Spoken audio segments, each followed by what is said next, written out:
shoot. No! No, I'm the murder doer, exactly. Oh no! Oh fuck! Oh my god! Jesus Christ. Shit! My slimes. Hello, Willy. Oh, I have to meet a nice Willy in the pub. You want information on Gorodisha? Do I? Cheers. Eh. Not up. There was like a sudden kick. It was like it kicked me in the tonsils. Is there something wrong with that hole? Die! Die! God damn it! There's nothing wrong with this Hulk, Jamie. There's nothing wrong with this Hulk at all. End the night with the overriding taste of me in your mouth. Hello everybody and welcome to Monster Prom! It's Thirsty Thursday and we have with us Luke. Hello Luke. Hello, good morning everyone. Good morning everyone, and we have special guest star, extra special guest star, all the way from the exotic climes of Oxford. It's Jonas! Woo! All right, Wait, listen, hang on. I'm being paid a lot for my time here, so let's get on with this. Hang on, I'm dialing in from Australia and I don't Yeah, care. I know, yeah. Thank you. Wow. No, but you know, you're Wow. a regular. You're part of the you're part That's of the true. regular cast. That's true. I am part of the regular Whereas cast. Jonas yeah. is calling him from the exotic climes of Oxford, Luke. He's It's not like he's come. It's not like he's dialing all the way in from Adelaide on the other side of the fucking planet. He had to get up at 9:30 p.m. for this. Okay, so I'd like Not we'd like a bit of 9:30. no. He had to get It's up half 8 an hour before. It's 8 p.m. It's 8 p.m. Oh, you're right. Yeah, sorry. I have no idea the concept of time. He had to get up at 7:30 p.m. Yeah. He had to that's get up fair, at that's 9:30 fair. p.m. yesterday, and he stayed awake Yeah, ever he's- since because he's so excited for this. Yeah, he's made a much greater sacrifice than I have. It is Yeah, Jonas- and in my contract, guys, it does say that I have to be able to sort of get some words in once every 3 minutes. If we can just stick to the contract, that'd be great. Yeah. I'm starting to regret bringing him in. Maybe we should have gone. Maybe we should have gone with someone else. It does say in the contract that you're not to express any regrets during the actual recording. So if we could just walk that back. Oh Ah. no! But as Oh, Koto points out in chat, tonight is named after me. yeah, Jonas Thirsty Thursday Galway, and I'm James, the breach of Yeah, the breach of contract man. Willis. excellent. All right, should we get started? Should we get some Monster Prom? Let's go, baby. So I didn't play the second one, so I'm not up to date on my Monster Promming story. Okay, to be fair, story isn't really relevant. What is this? Okay, your so friends. Friend Hugger, play with your friends without anyone ending up with a failure or an MVP ending. The true survival co-op experience, including player performance ranking at the end, and we can't play rank. That is how we should do it. Okay, Yeah, we that should is do how it. we should do We it. should do it Road Tripper because I'm competitive, as Luke pointed out on Twitter.com. Yeah, I was going to make a did. similar comment, and Luke got there first. You don't get a contract, Maddie, because you're a regular. It's only the special guest stars that get contracts and can ask. Yeah, you're as all soon as- salaried. As soon as you're a special guest star, you can ask for all sorts of absolutely just heinous things from us, and we just have to agree. You know, all the Yeah. things that Laura had in her contract when she was a Thirsty Thursday guest star were just like obscene. We're not even legally allowed to Yeah. talk about them. They're that wild. Yeah, there was an NDA, which, James, you are getting dangerously close to breaching. So, No, I'm very sorry. I'll step back from it. yeah, you should. You should. Okay. Speaking of being able to request ludicrous things, Jamie, can you send me a barrel of your earwax? Absolutely, sir. No problem, sir. I have one ready to go just in case. Thanks. I'll send my people to your people. What he doesn't know is it's one of these tiny toxic waste barrels. That's still a lot of earwax. Once again, James, as your lawyer, I am reminding you to not say these things on. Oh, sorry. Oh, shit. Oh, no. Oh, sorry. The problem is my lawyer is on the opposite time zone of the world to me, so I only get legal advice for like half an hour a day. James, I'm hearing some weird slander in chat. Apparently you do a podcast together? Yes, but when we do the podcast together, he's part of the regular crew, so he doesn't get a contract then. It's only when he's a guest. Yeah, star. he only gets a special guest star contract. Exactly. Yeah. Yeah. When he's in those streams, he's just a normal person. Anyway, This is Thursday. Right. That's funny at Let's preview. do. this is the classic normal. Thursday experience because I was just going to read the things that it says. This is the classic Thursday experience in that we don't play the game for the majority of the stream and it takes us 4 times as long to get through a game. So easy is focus on the narrative and take the scenic route. Higher initial resources, deep conversations are impossible to fail. Standard initial resources, extra attempt at deep conversations, or lower initial resources, higher destination requirements, resource changes are tougher, and no extra attempts at deep conversations. I didn't realise there was a lot more to this. Than I thought it was basically just the original game again. Yeah, summer camp is a lot like the first game, but yeah, I had no idea what Roadtrip was going to be like. If you come into the chat now, Maddie, you're not a guest star because we didn't prearrange it. You'll just be a crasher, which is fine. You're more than welcome to, but you won't get a contract, I'm afraid. As a temp star for this arrangement makes complete sense to me. Honestly, I suspect Jamie has better HR than most NHS organisations. Why are people so hungry for what I have here? What? People want my contract. People want to be on this level. People want all the money I'm making, and I can't understand why. Yes, all the money I'm making? Question mark. We implied that you were making money. That was what we implied earlier. That you had. I wish we didn't just imply it. Where's my money?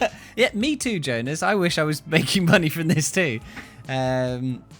All right, Hey, I'll be the narrator. You have my sub. Thank you. Yes, I'm glad that you're my sub. It's very important to me that you're my sub. That's how the podcast gets made. The road, the mythical beast of asphalt.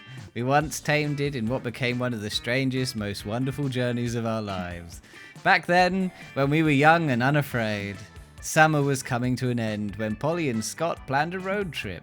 The whole thing was bound to go off rails. This was the Prank Masters after all. Scott Howell, 21, a werewolf athlete who compensated for his rather small brain with a stupidly huge heart. And Polly Geist, 22, a party ghost with an insatiable hunger for all the wrong things. Each of them were, by themselves, an agent of chaos, but together they were the perfect combo for hijinks to ensue. Who in their right mind would have agreed to join them on such a trip? Okay, so I'll be first player. I can't pick any of the special DLC ones. I'll be the flame girl. And I'm going to be... Give yourself a custom name. Yeah. I'm going to be called... Pancake. Pancake. I could pick a spooky name, like... Oh. Spooky Pancake. Spooky Pancake. Spancake. No. Spank. Just spank. Yeah, just spank. Spooky.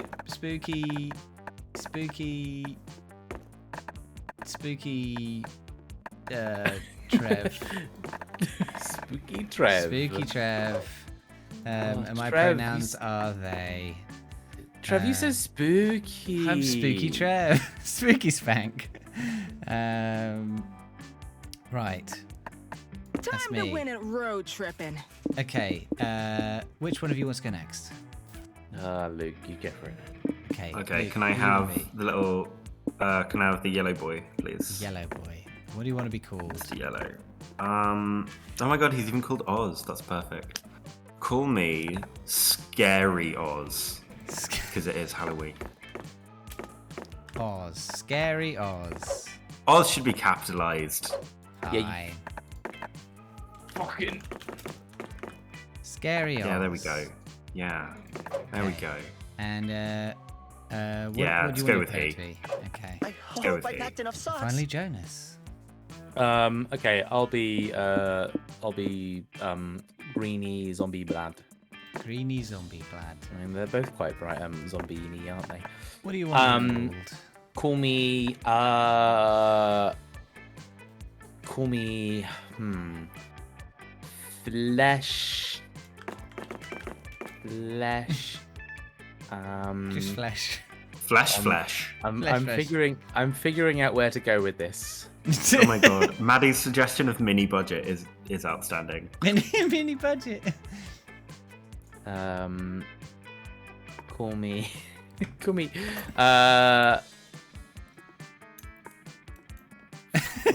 Bash, Cash, Jash, Gash, Bash, Fleshington Steel. Call me Fleshy. Fleshy. I just want to be Fleshy. Fleshy. All one word. Fleshy is all I can fit. No, all one word. Fleshy. Yeah. Flash Fleshy. von Gash. Is this a suggestion for Flesh Recession? I am not Flash Recession. I am not Flamey Kills. I am not Flash One Gash. I am not you. What do you want your pronoun to be? I'm not Flash Gordon. That is a good name, don't Flesh Flesh Gordon's Gordon's good. good. Yeah. Just he, him pronouns. Okay. Let's do this. Here we go. What do we want our vibes to be? Ooh. I mean, I'm very lo-fi or tropical rave, I think, but I'm also open to new experiences. I'm Tropical Wave's feeling. good. Yeah. I like the little smiley face taped on it. Yeah. Yeah, let's What's go the for desert Tropical vibe Wave. one? Yeah. Was the road trip a dangerous idea? Yes. Was it poorly planned? Yes. Did we do it anyway? Fuck yes. For in the end, we were young and unafraid, and we were ready to start. Here we go. These wheels are on fire! It's Spooky Trev turn. Spooky Trev. Okay, so I guess you're picking a destination. Ah, okay. You have a reservation. The Dynast. Or used Or the car dealership. That's Why would yeah. we want to go to a used car dealership? I think we're gonna have to find out, aren't we? Well, Yeah. gently used cars. No, let's get some food. Let's start the trip. Okay, who's going to be Scott and Polly? What they just spoke. well, So well, those were quite quick pop-ups. Yeah. Who wants? So, which of you wants to be Scott and which one of you wants to be Polly? Because I'm Dibs the on narrator. Scott. Okay, so you're Scott, which means Jonas, you're Polly. So I'll you're be gonna have to keep your eye out for when they speak when we're driving. Sure. Okay. The Dynast is a classy locale made for the road tripper with discerning tastes. Can't we just get a table? Sadly, it looks like everyone and their mother is a road tripper with discerning tastes. This place is packed. The only way you're going to get seated anytime soon is if you sit with someone else. This is a great opportunity to smash conventional manners and make new friends. Who do you sit with? Polly, I have a question. Polly, I've been meaning to ask you, how do you road trip? It's okay, Scott. Okay, look, there is no shame in asking, Scott. Let me explain. Do I have the voices turned on? Yeah, but they're like, Dude. but I they didn't- are like snippet voices. Yeah, I thought I That's not too bad. turned them off. Oh well. All of us will share 6 essential resources, and we need to manage them wisely to keep this trip afloat. So we need to be careful, because the choices we make during this road trip can affect these resources. And if one of them depletes completely, we can cast this road trip goodbye. So it's like Oregon Trail. I get it. So our goal is to avoid running out of any resource and keep road tripping forever. No. The goal is to reach one of the 6 destinations every road trip leads to. I have this travel guide that explains how each destination requires us to hoard different resources. You can check said guide whenever you want. Click on the destination tab to the right or press E on the keyboard or LB on the controller. There you'll find the requirements to reach a destination and win the game. Enough exposition, narrative voice inside our heads. We get it. Keep our resources far above 0 and hoard enough of one resource to reach a destination. Let's go. Okay. So I guess if you, hover over the top right and we know what all the destinations are as well as their icons. Cool. And then that tells us that for each destination we need 25 of any one stat. Right, okay. Okay. So this is my choice to make. Yeah. Who do you want to sit with? The couple who looks like they need couples therapy? From you, maybe. The table who clearly doesn't want to be bothered? Or the poor soul waiting for their blind date? So you'll always gain soul, and you'll lose. But you don't know what you'll lose. You don't know what you'll lose. Okay. Oh, I see. Oh, right. Okay. Okay.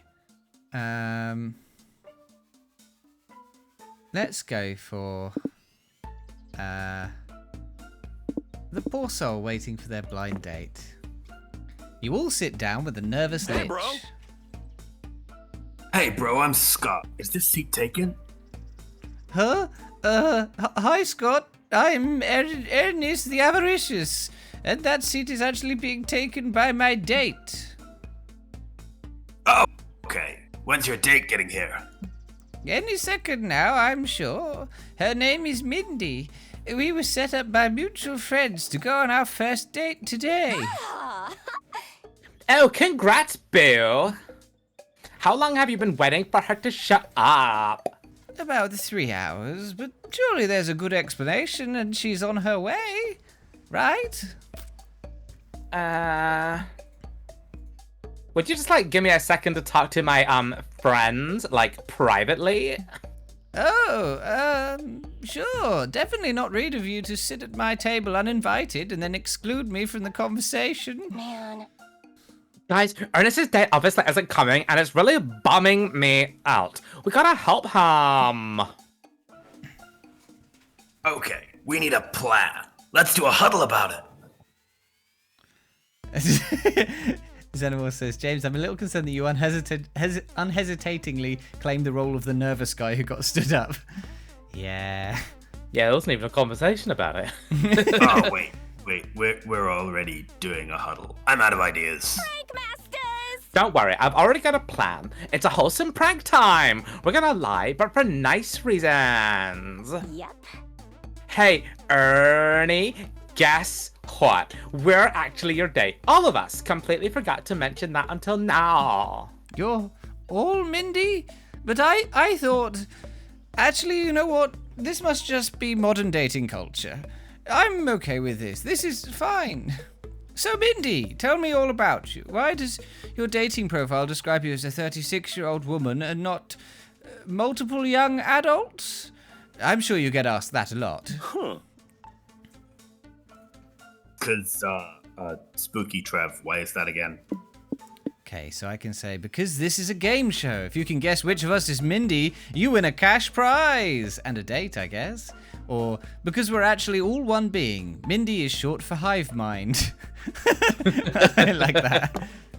Oh, well, I guess that makes sense.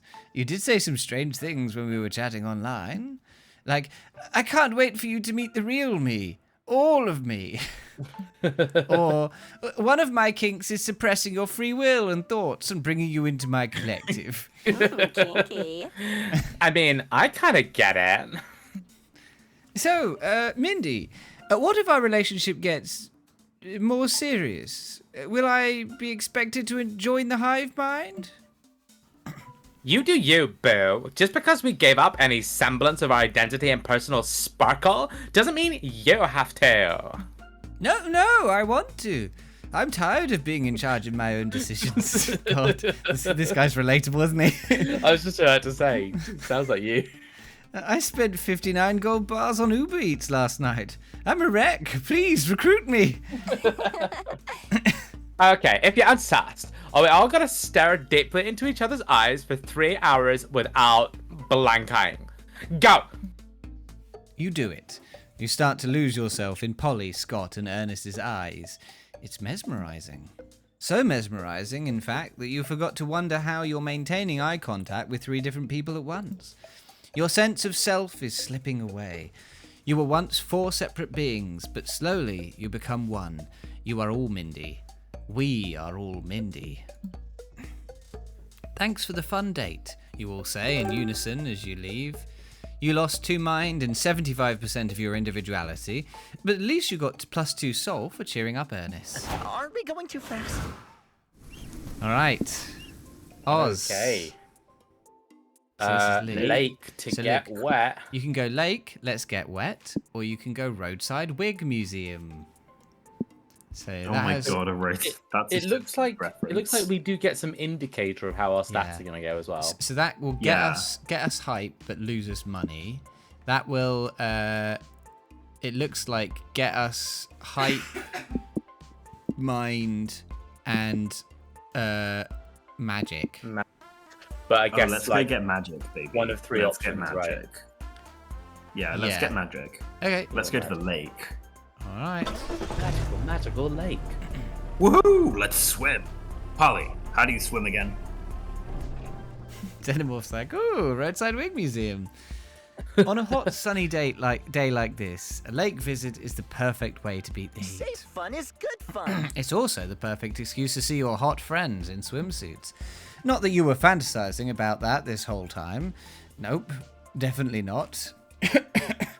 Fucking see you, Koto. Anyway, what do you do now that you're here? Ooh, again, let's choose an action and make an event happen. Nice. Yeah, I'm ready for other randomness these events involve. The UK doesn't really have weird roadside attractions anymore because none of the roads are long enough to have them. Yeah, Like that's true. Yeah. everything that's on the side of the road is a town or a field. So- It's a petrol station every now and then. Yeah, I And guess that's the closest we get is petrol stations. Like, and farm shops. Yeah. Actually, Polly, I was checking this travel guide and it seems they aren't so random after all. Look, these different signs apparently refer to different types of events. The most common type of events are called exchange events. After making a choice in those, you'll always lose a resource and gain a resource, no matter what. The trick is making the right choice, since that'll decide which resources are gained and lost. But there's a resource sign next to the event type sign that's called a known resource. Means the resource is guaranteed to be affected no matter what our choice is. The sign is positive, that the resource is guaranteed to be gained. If it's negative, then you know you'll lose it. Like, for example, if we see an action with this sign, we know we'll lose money here. Our choice will only determine which resource we'll gain. That's not so bad. If we know losing or gaining a resource is unavoidable, we could be like strategic about it. That all sounds very useful, but it's like also way too much pressure for fan favorite Polly to keep track of. Scare us, can we leave the decisions to you? Thanks! Okay, so your choices are go swimming, build sandcastles, and collect seashells. They all have definite gains, and then we don't know what they're going to lose. Let's collect some seashells, because maybe go swimming. I do want to see Scott in a swimsuit. Well, so going swimming will get us hype, and collecting seashells mean, will get us magic. Okay, let's get seashells, because I want to try the magic ending, because I am nothing if not consistent. You, Scott, and Polly set about collecting seashells as a little memento of your trip together. Check this shell out. Scott, hold it up to your ear. Oh, I got it. Oh, does it sound like ocean waves? No, better. It sounds like vaporwave music. Polly's shell is covered in grid lines and inexplicably fills you with 90s nostalgia, so that makes sense. That's cool. I found this shell, but I'm not sure if it's a seashell. It looks more like a lake shell to me. Stellar deduction, buddy. You show your friends the shell you found. It's beautiful and small and swirly, and it suddenly starts crawling around your palm. Cool. Scary Oz's shell is haunted. Who wants to play these guys? I guess there's two of them, so one of you gets to play one and one of you gets to play the other. Yeah. Which one are you playing, Luke? I'll go with this one, I guess. Nah, it's not haunted. Scary Oz just found his hermit crab. Yeah, sorry to be a buzzkill, but we can't let you take that shell as the lifeguards of this lake. We can't let you mess with local wildlife. Yeah, it could be bad for, like, the environment or something. Plus, having a bunch of sad homeless hermit crabs around would really harsh the vibe around here. Aww. Oh, no. You're right. We don't want to be hermit crab heimwreckers. Wait, fuck. I've changed his He's gone voice. Aussie. They've all gone Aussie. Yeah. Oops. What if Scary Oz traded the hermit crab for something, something for its shell instead of just taking it? Sure. As long as it's a fair and square exchange of goods, not a theft situation, we're cool. Fair enough. What do you give the hermit crab in exchange for its shell? The seashell is the crab's house, so the only fair thing to do is to give it the deed to your own house, or make a pact to give the crab your first child. Which do you I get the feeling I know which.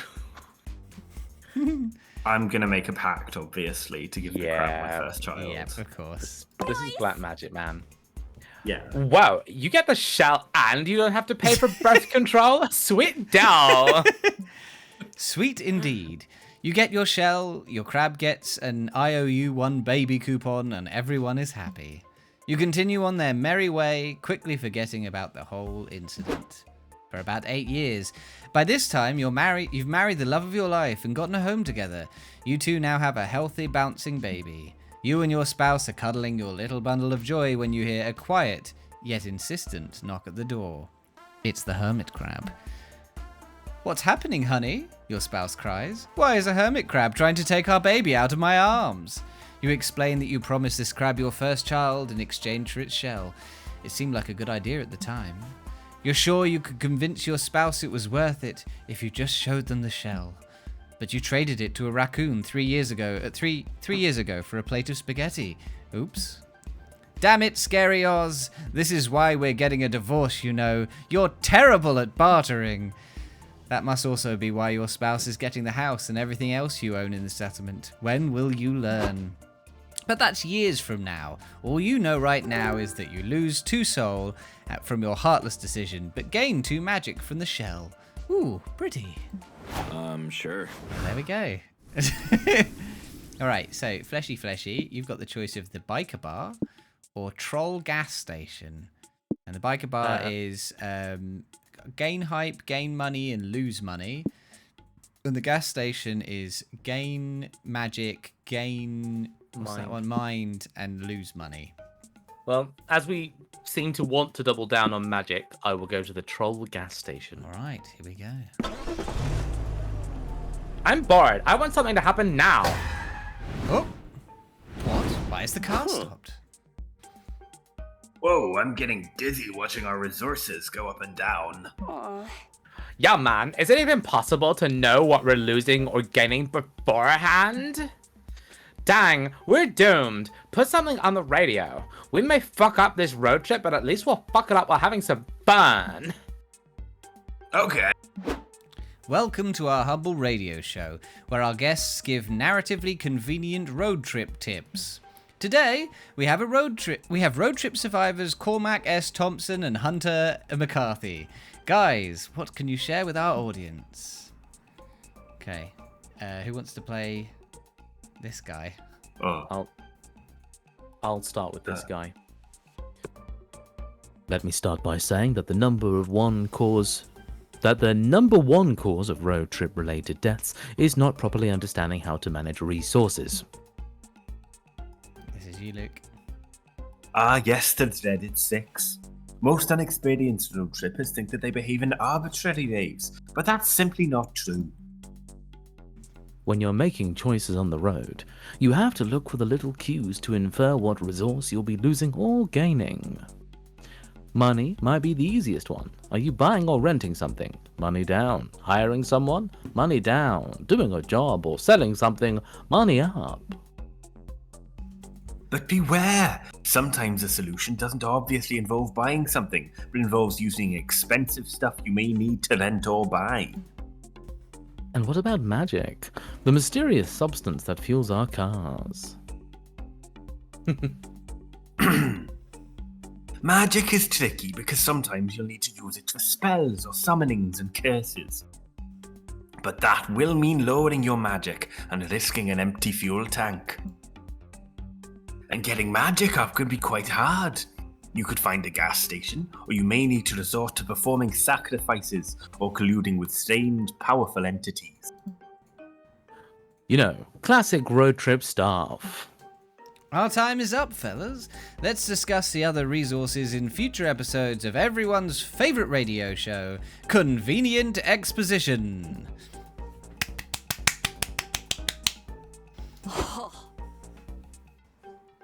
Whoa, that was stupidly convenient. Scott, did you take notes? Nope.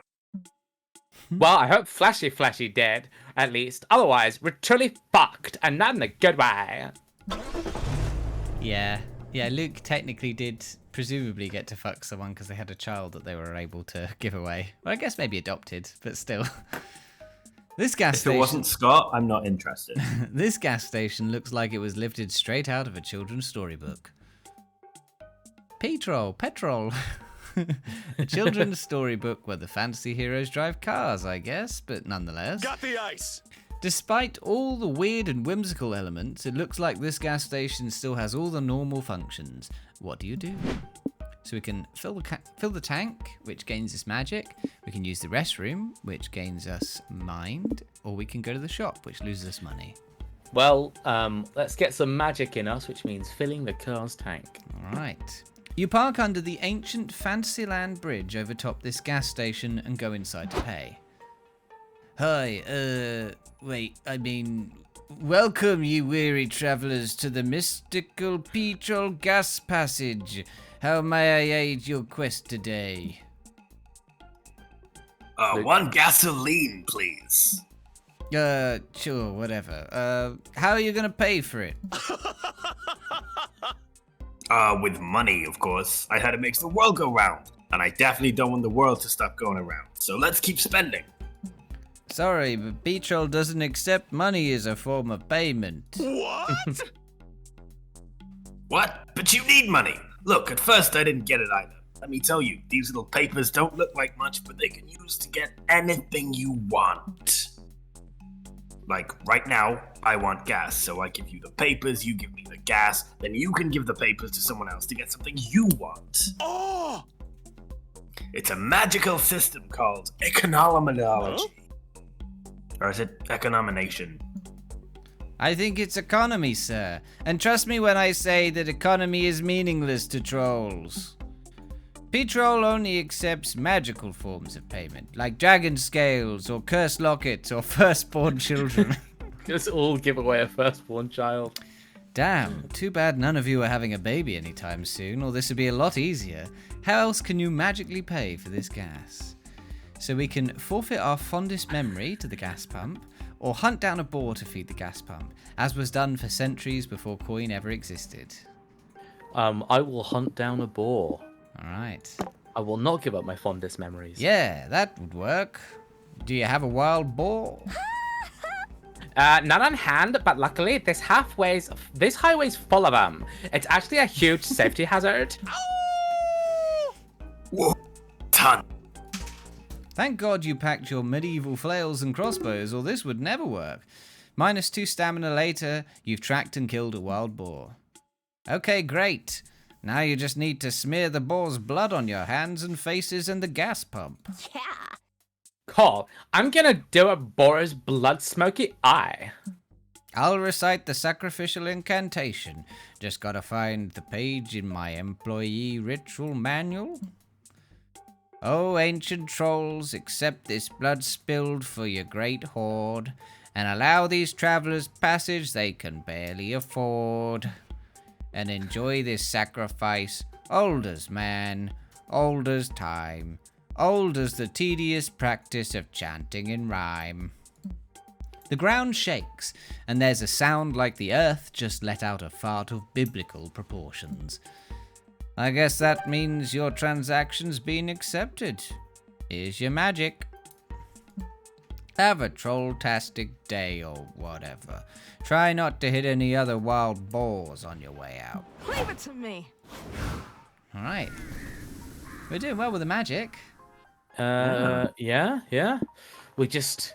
Ooh, that other one's very interesting. Okay, so we've got Doom's Diner, order something, if you dare. Or Cheap Motel. It's better than sleeping outside, right? I'm up for a bit of chaos. Let's go to the motel. Yeah, let's do it. Chaos. Finally, I could use some rest. Do ghosts rest? Not really. Xenomorph's a professional moneyographer. And a good one, too. There's no shame in sticking to a budget, but honestly, you might have been better off sleeping in the car. Pizza! But hey, sometimes you just gotta rough it for a night. It builds character. At least, that's what you tell yourself while you're browsing the abysmal room options available to you. Too late to back down now, though. Which room will you rent for the night? The room that's just a hole in the floor? The haunted room where someone was totally murdered? Or the room with only one bed? I'm going for Oh the my haunted god, room. there I was think. only one bed. Classic fanfiction. You get to your room. It's haunted. Say what you want about this motel, but you can't accuse them of false advertisement. Welcome to your room. Hope you don't mind if my fellow curses and I unravel your sanity tonight. Yeah, go ham. I'm already dead, so most curses don't fuck me up too much. You're not even afraid of Spaghetti Sergei, the Italian chef who drowned in the bathtub. He cursed all the faucets to dispense only cold, creepy pasta. Awesome, bro! Wait, we get a room with unlimited pasta faucets? This rules! Do any of the other appliances dispense garlic bread? No, but we have Mirror Mary, the spirit trapped in the mirror, who wails funeral dirges throughout the night. Just like the real Mary. Yeah. That's sick. I was just saying that I wanted to do a 4 a.m. karaoke, but Spooky Trev said we couldn't fit it if we didn't have backup vocalists. This is great. Yeah, it's just fucking super. We've got 2 backup singers, actually. Check out that guy staring at us in the corner. I bet he's got a great singing voice and a bubbly personality. Huh? Oh, that's actually super unsettling. Who are you? I'm Tanner, says the creep. I was killed in this corner by a guest I was watching sleep. She stabbed me. Can you believe it? Your death was a total injustice, Tan. It's your given right to haunt this room in revenge and stare at guests all night long. No. Spooky spaghetti I can handle, but creepy men staring at me while I sleep is not allowed. Do something, Spooky Trav! Okay, we can break the curse by helping Tanner complete his unfinished business, listing every bird known to man aloud. Or upgrade your curse. See if the ghost of the guy who drowned in champagne and now vomits free champagne is available. Yeah, let's do that one. I'm gonna upgrade your curse. You're trading me for the champagne guy? Why? All he does is create endless free booze. I can offer you endless uncomfortable staring contests. Make the call, Spooky Trav. Room service. Yeah, you can upgrade. The champagne vomiting ghost is available, but he's one of our premium options. Anything to get rid of creepy McNeverblinks. You pay 2 money and have the ghost of Sir Chandon Buble visit your room. Sup, Bubbles. So do you, vomit the champagne into glass on command? Or should we keep a bucket with some crazy straws under you at all times? It comes at random. It's a horrible reminder of my untimely death. It happened on my golden yacht in 1974. I was cruising my wealthy father's champagne lake with a Count Murdy. on the Count moonlit waves. Madeira. Madeira. On the moonlit waves. Lol, sorry dude, but I can't take you seriously when you're comically vomiting like that. But hey, cheers to unlimited booze! Cheers indeed. You and your friends have a great time getting wasted on the byproduct of the ghost's misery, and you gain 2 stamina. Stamina for getting wasted? Time to stop and get some rest. Where to go now? Ah, finally, a place to rest. Even this spectral booty needs to do some sitting after so much shaking. The guide says there are several rest stops like this one. We should be able to reach one like once a week after visiting 4 locations or so. Let's go, Scott. That sounds good. Let's go chill on those benches, Scott. As your friends leave, you realize you don't want to rest because you're utterly addicted to making choices all the time. And this rest stop is no different. You quickly assess the many, 5 things you can check out around here, but beware, with the exception of the car, each choice can only accommodate 1 player. It's first come, first serve. Now go and see what the different spots do. Okay, so we've got a noodle stand, a bus stop, an info place, the benches, and then the car. I guess I will go... What you gonna do?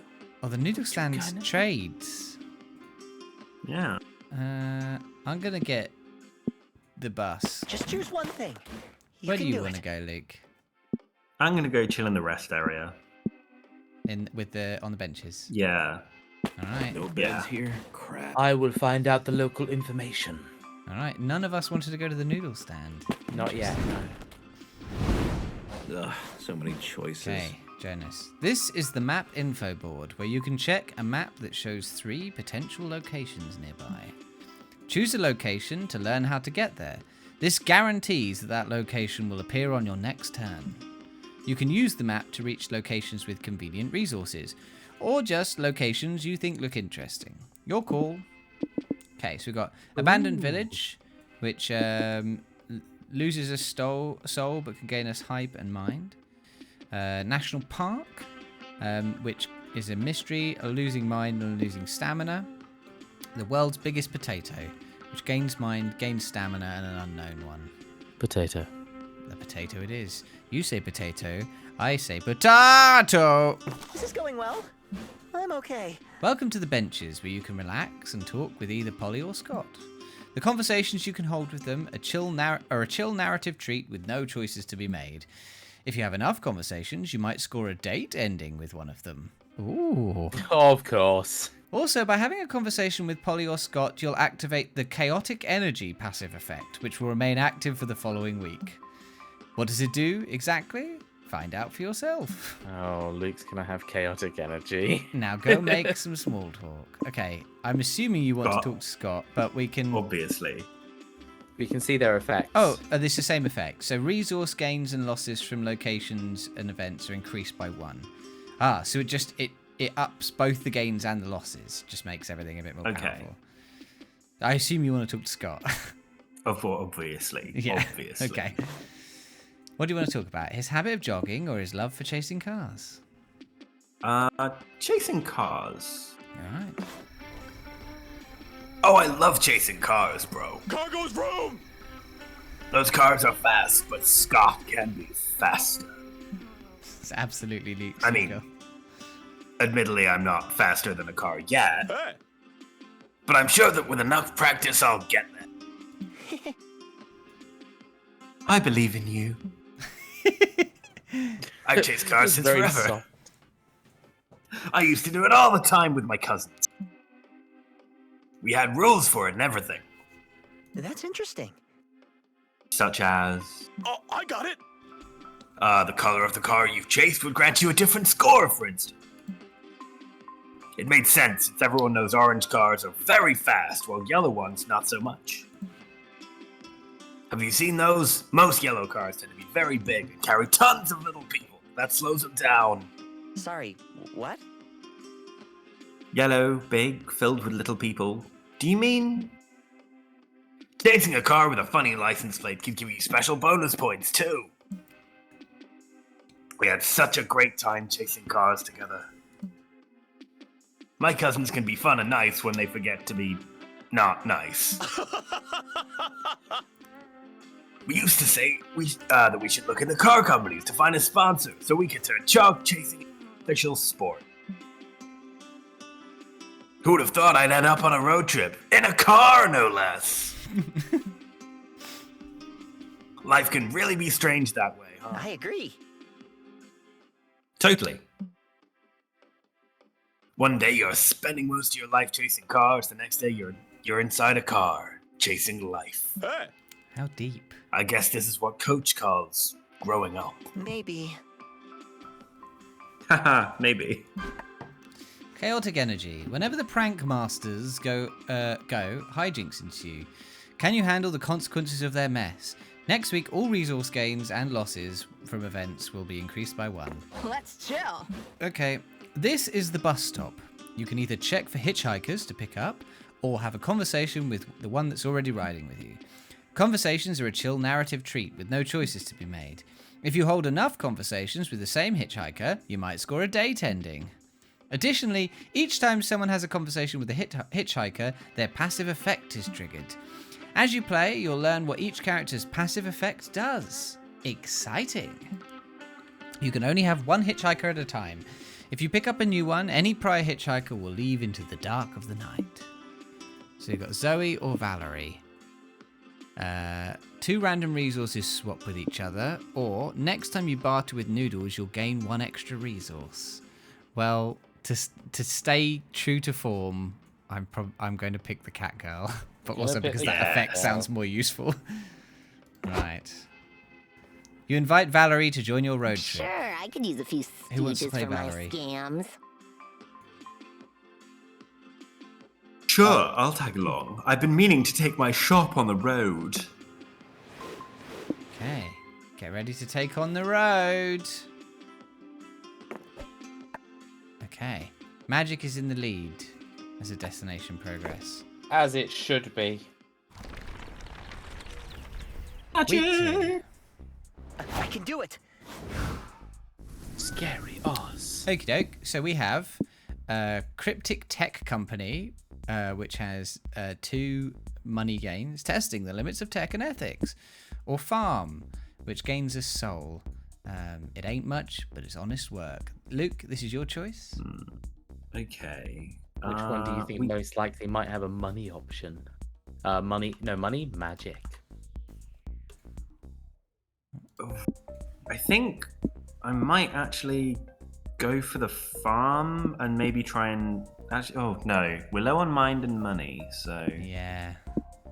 farm says honest work. I'm gonna try the farm Okay. because also I do not trust crypto tech bros. Yeah, fair enough. Regular tech bros are bad enough, but like demonic ones, absolutely not. Pretty sure it's just stare as a stomach. I don't know what I'm responding to. This car makes strange noises. Farm life. Sometimes it's nice to get away from the hustle and bustle of the city. Farmers enjoy clean air, homegrown food, and simple living. Come on. Sure, it comes at the price of doing lots of hard labor and usually only having livestock for company.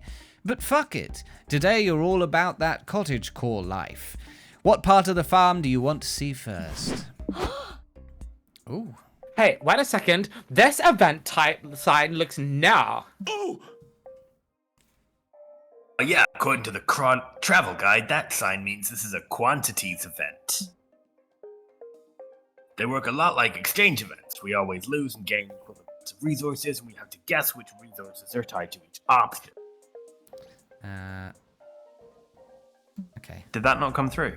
Yeah, no, it did. Oh. I was just rereading it to understand it. Ah, right. The main difference is the amount of resources that are affected by each option differ. They can be affected a bit, some, or fucking a lot. Scott, you never swear. That's how the travel guide phrased it. Dang. So what is this foul mouth travel guide what this foul mouth travel guide basically says is that we can choose to play it safe or go bonkers. You already know what Mama would choose, Scary Oz, wank.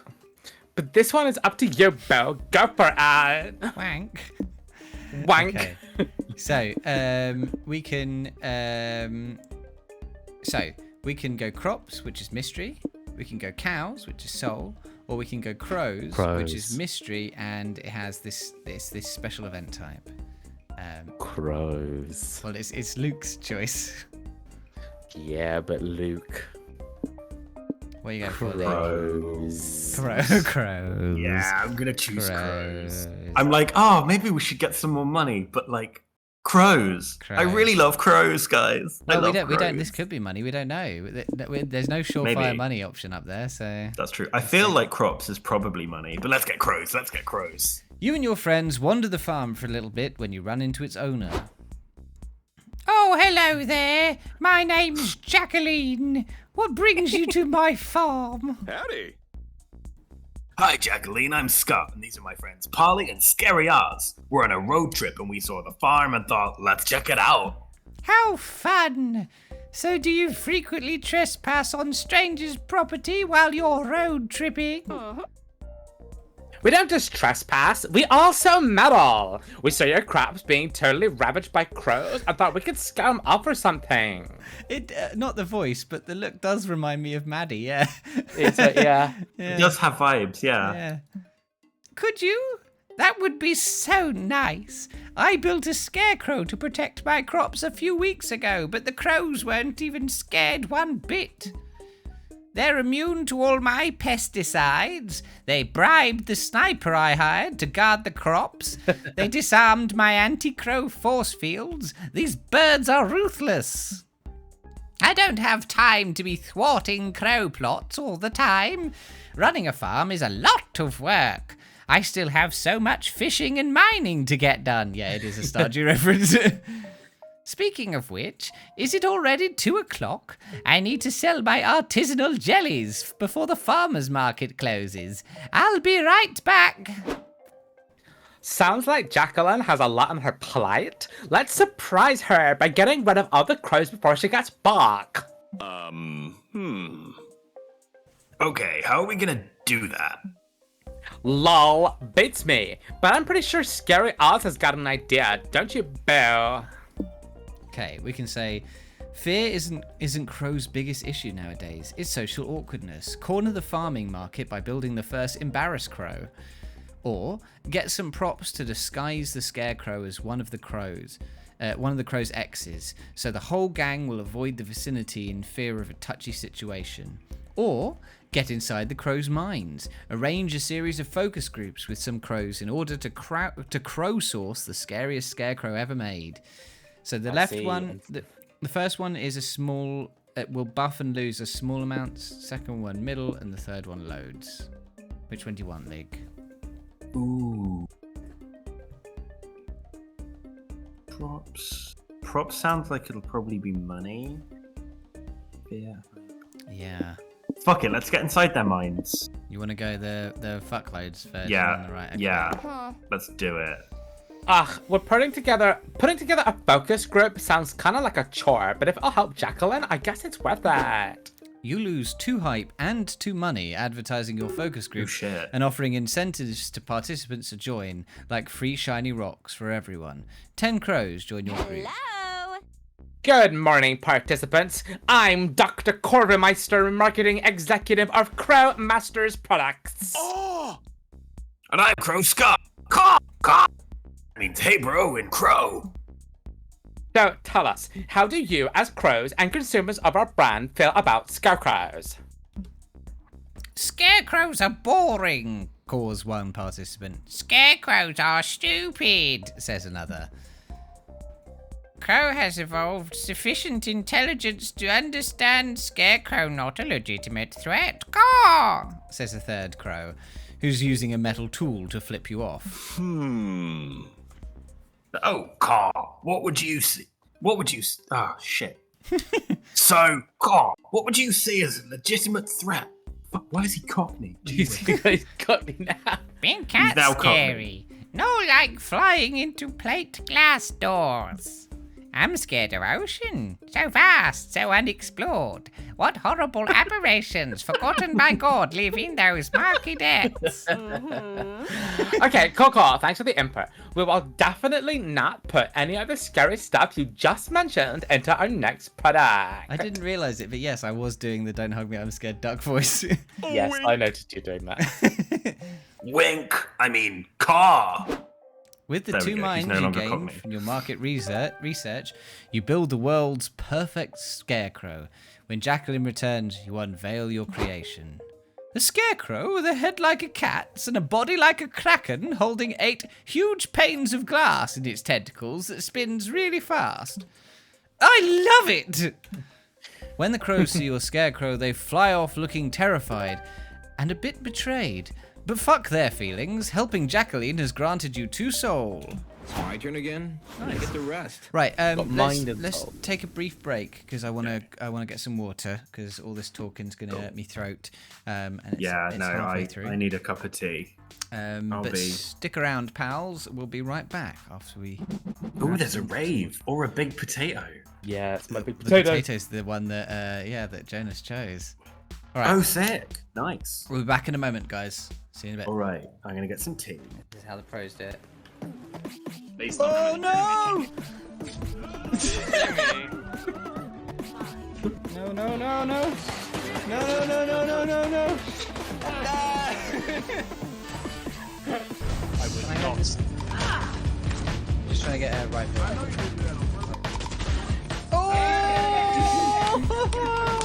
Are you beating them to death? No. This is how this is going now.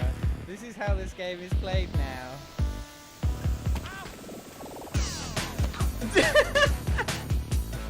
This is Silent Assassin suit only. Stop! Oh, you dickhead! We start off by building. Oh shit!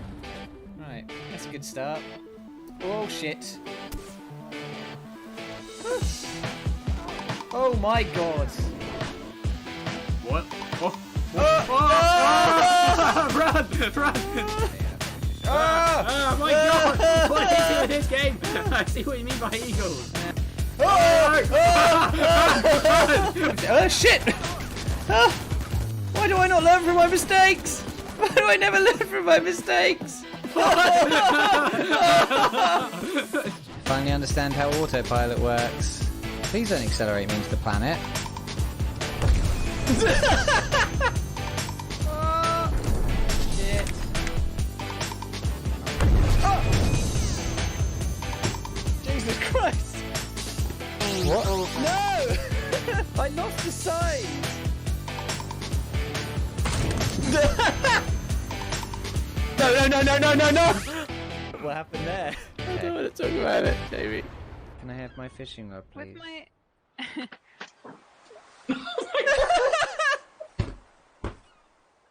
It says I've met 34 out of 35 people.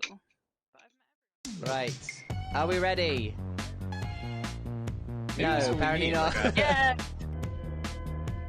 Oh, no! Piss! Oh, brightness up does brightness down. Oh, I'm holding it upside down, that's why. If you've eaten an apple just before you drink piss, then you and it's You're still probably good. happily- It's still good. You know it's good piss. Yeah. The cars will be coming shortly. Get out of the road. Oh.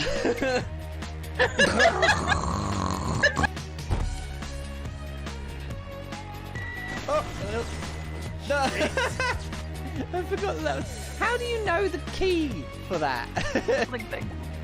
Okay. Sorry, Stu walked in that immediately does it. I'm someone who's very focused around comfort. Leather does not look. Oh god, I'm glad for the second half of that. I am horny for rice pudding. Hashtag all boobs matter.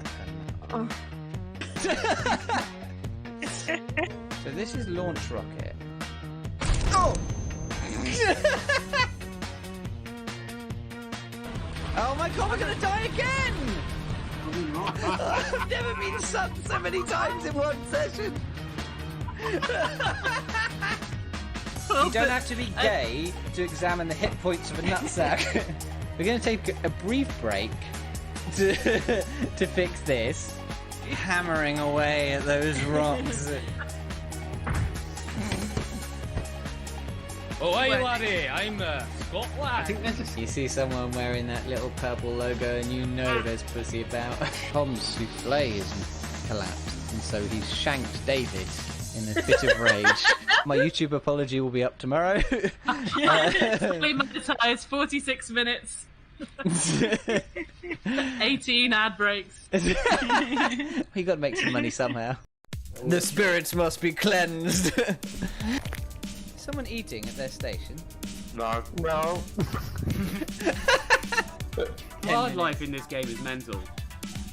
Yeah. They came right at me. Go back to the fucking beginning. Keep on flying. Should we exchange insurances now? No, okay, God, bye. God. I've got a feeling they don't have insurance.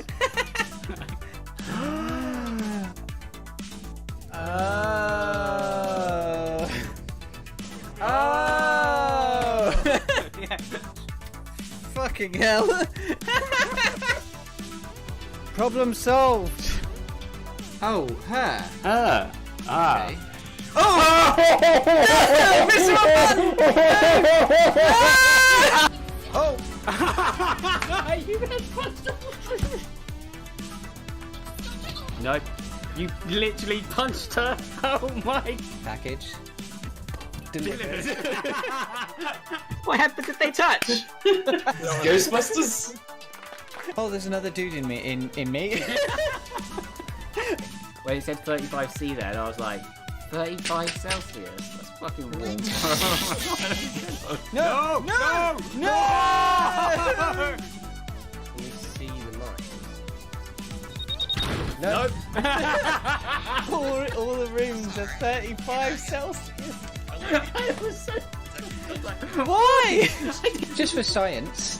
I'm offering my next. You can. Someone? Are you gonna fire him out the cannon? No! Oh my god! The sword presents a secondary danger. Oh! Oh no! Oh So long, friend!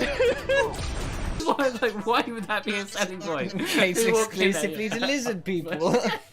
I'm afraid so, man. Extremely Mind if we come in? content. Health, I need that health kit. Wall's coming. Oh my god. Take my Oh my god. No! Take my metal. I don't know if I'm actually gonna get this health kit in time. I had 1 health left. Jesus Christ.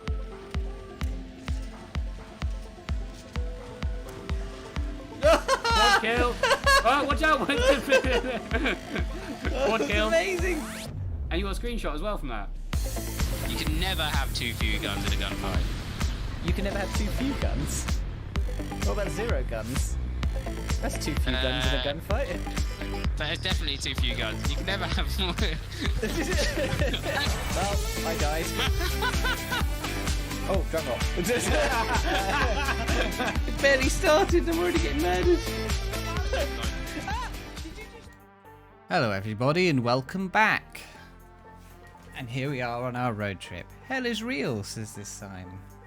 I guess we Hell already knew that. is real. Jonas, it's your choice. Do you want to go to Rave in the Desert? If the ravers party in the middle of the desert, does it make a sound? Or World's Biggest Potato? Neither obviously provide magic. No, that's true. But there is we an could unknown... use getting some more money as well. So that's... Neither of them obviously produce Neither money of them either. provide money. Yeah. So we'll go to the world's biggest potato. All right, here we go. There's a bit of Scott dialogue there. Oh, what? Why is the car stopped?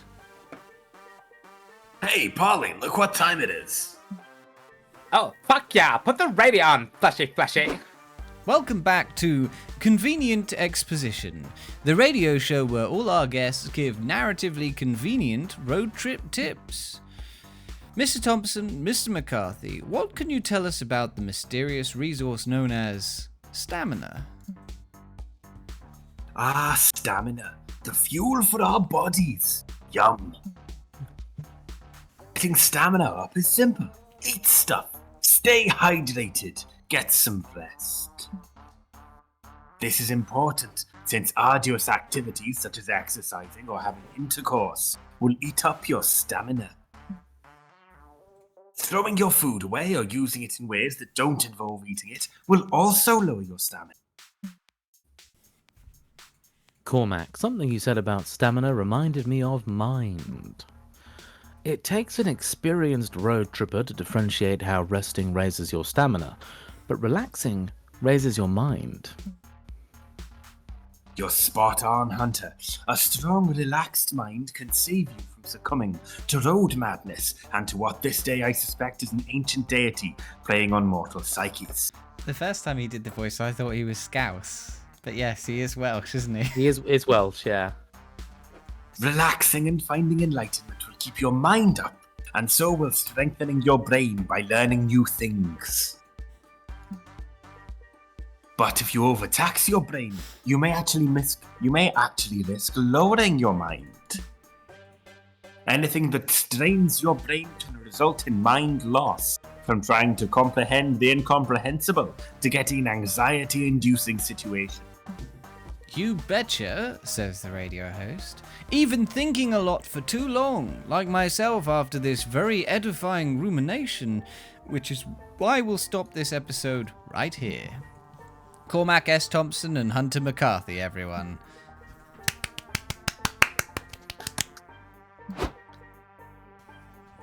Proud of us, guys. Thompson and McCarthy, am I right? No, I have no idea what you mean by that, Scott. Me neither, Polly. Me neither. Alright, off to the potato. Behold, the world's biggest potato. So large, so starchy, so rustic. Say chips! So ripe for the creation of the world's largest plate of French fries. There's plenty to do besides stare at this agricultural marvel. What do you do? Okay, we can research the potato, which will gain us some mind. We can feed from the potato, which gains us some stamina, or we can benefit from the potato, which is nebulous. Yes, I choose to simply benefit. Benefit from the potato. Yeah, let's benefit from this potato. You and your friends are admiring this agricultural giant when you announce your intent to benefit from the potato. Luke. Benefit? No idea what that means, but it has fit in it, so it must be a good thing, right? You betcha, Scott. It means we're gonna make some sweet profit off this potato. Let's Ooh. pretend to be tour guides and make up funny stuff about the potato. Let's do it! Sounds fun. Who are we gonna prank? Ah, the mighty potato. A wonderful tuber second only to the yam. Yams get first place because they're so great with marshmallows. I personally just like how they cook these things in so many ways. Smashed, pureed, grilled, baked. Can't you just stick to one thing and be good at it? I miss the good old days when people just shoved perfectly good raw potatoes in their mouths and shut up. Well, I guess this potato situation, isn't it? Ha ha ha ha ha. It isn't. Howdy!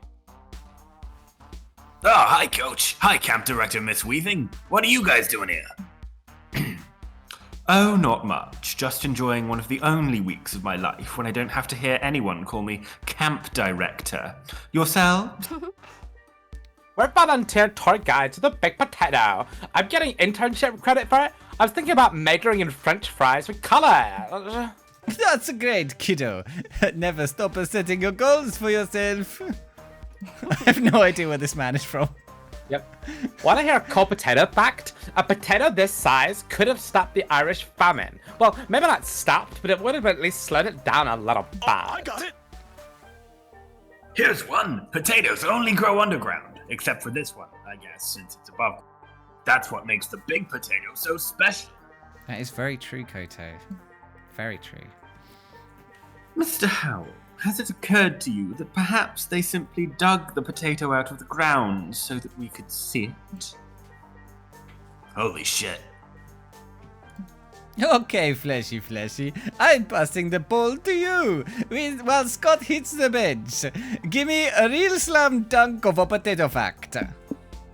So you can say, although potatoes may seem rare, they're secretly hidden in a lot of common foods, such as French fries or chips. Not in fish, though. Fish are not made of potato. Or you can say, vodka is made of potatoes. Therefore, if you eat enough potatoes, you'll get very drunk. Or you can say, little known fact, potatoes scare alligators, and now you can purchase this bag full of ketchup-flavoured anti-alligator talismans. Oh my god. I mean, I'm voting for the anti-alligator talismans because it includes the word purchase, which implies that we will sell it to them.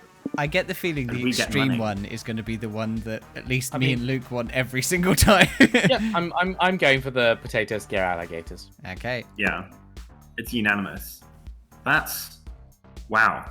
I am genuinely stunned by how idiotic that claim was. What are you saying we're wrong? Do you see any alligators around right now? Of course not. It's because they're scared of the big potato. Check them out. Fascinating! I never knew. Thanks, you kids, for reminding me every day that a mentor can learn also things from his mentees. You were the real coach today. I'll buy those ketchup-flavored alligator talismans from you.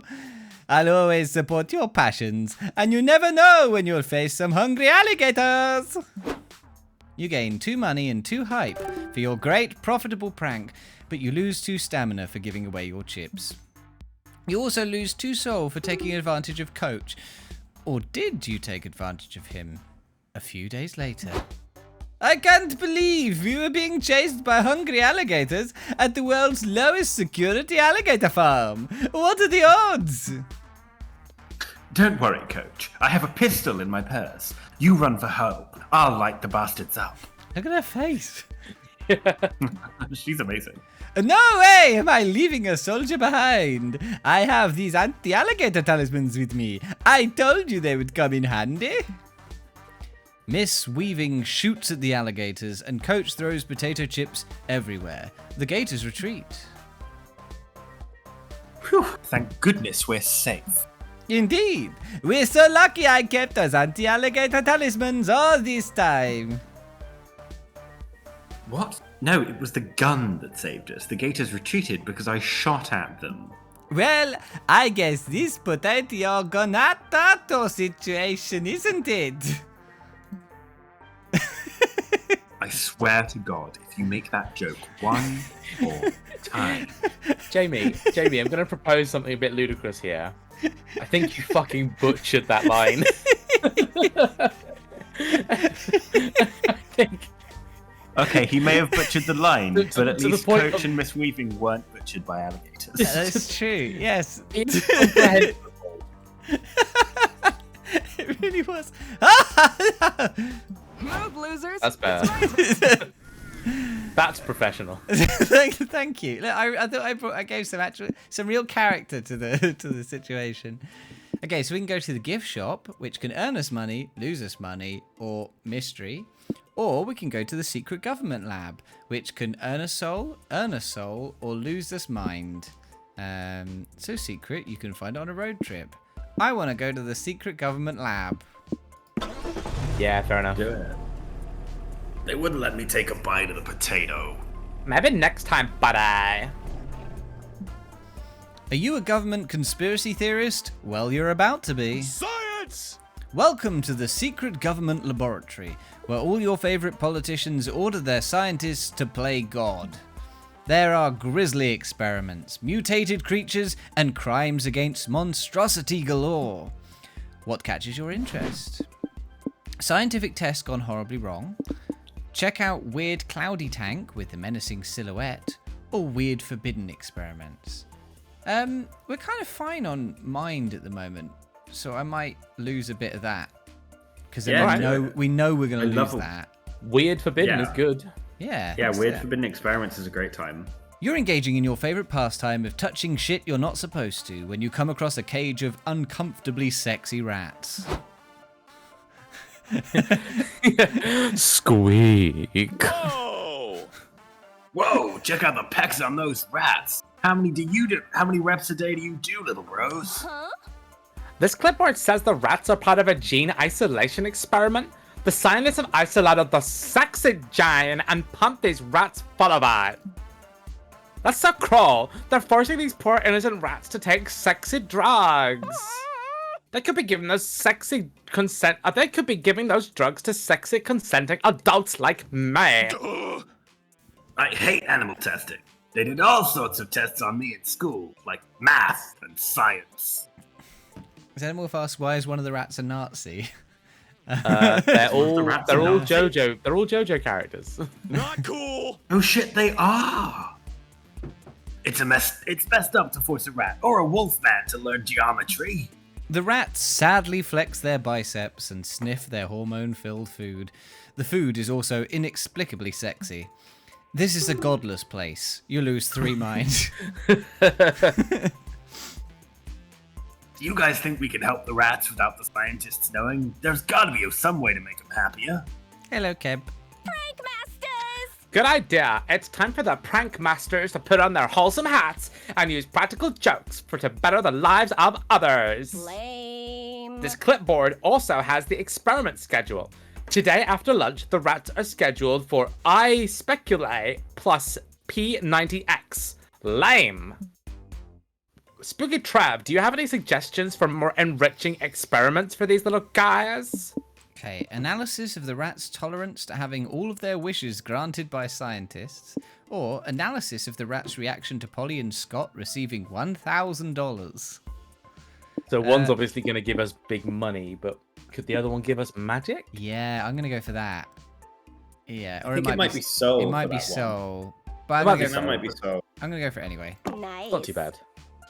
Perfect. Let's give these animals unlimited powers of influence and let's see what they ask the scientists for. You replace the tests in today's schedule with yours and hide behind a giant Tesla coil. The scientists soon return from lunch. Just think that our results are inconclusive, one is saying. Are we sure the serum made the rats sexy, or are we just really horny for rats? Dr. Cox, it's questions like those that explain why you never got tenure.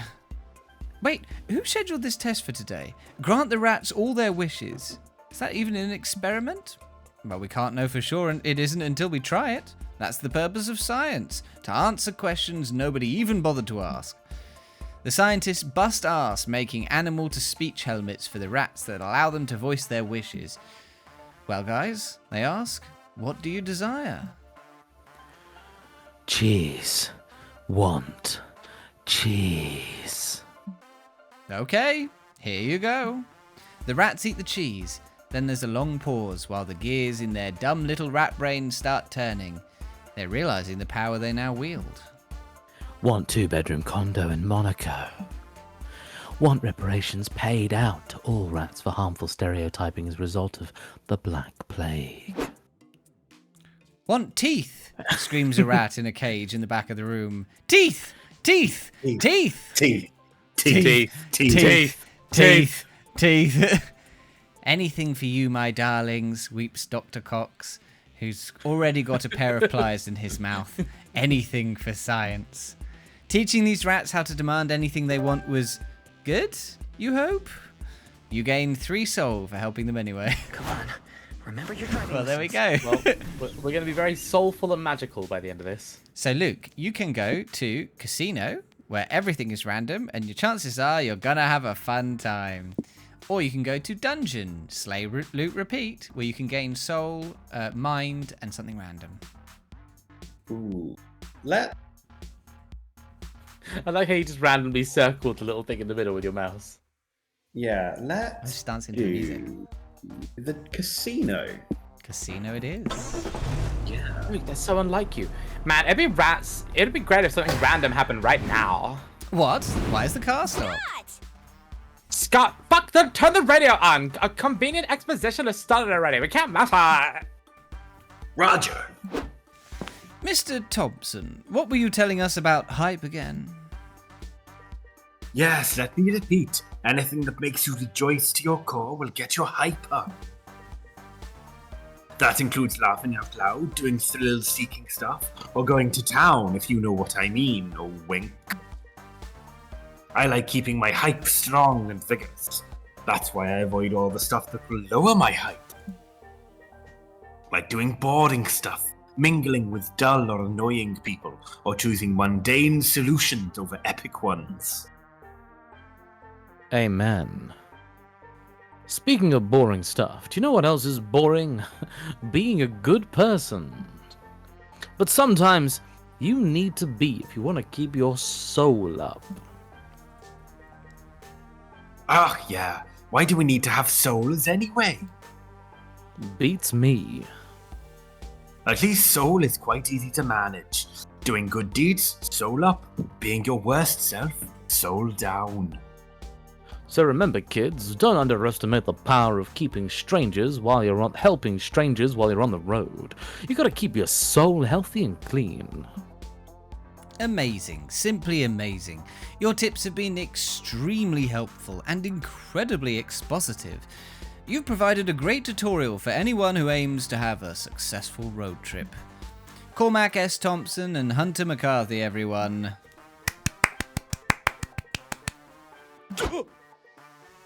Whoa! I think I've grown as a person. Yeah, Cormac S. Thompson and Hunter McCarthy are part of the family from now on. A taste to convenient exposition. Hooray! Alright, off to the casino. Flashing lights, rolling dice, and people sobbing as their life's fortunes are gambled away. No doubt about it, you're at a casino. Gambling is risky and reckless, but so is going on a road trip with Polly and Scott, so whatever. The question is, now that you're here, what will you play? Roulette, the Forbidden Games, or Skill Poker? Chance Roulette, the Forbidden Games, or Skill Poker? Obviously the Forbidden Games. Obviously the Forbidden Games. No one's going to pick anything The about that. Forbidden Game. The Forbidden Games. You enter the casino ready to make some sweet money. Yes. Yes, I love casinos. The land of random chance, impulse decisions, and drinking. Everything's coming up, Polly. What's happening? You're the expert here, bro. What game should we play? She's always been like this. That's a hard question. There's roulette, slots, craps, poker, poker 2, horse racing, snail racing, and which drunk guy will make it to the bathroom first racing? Psst, says a mysterious stranger in a dark coat.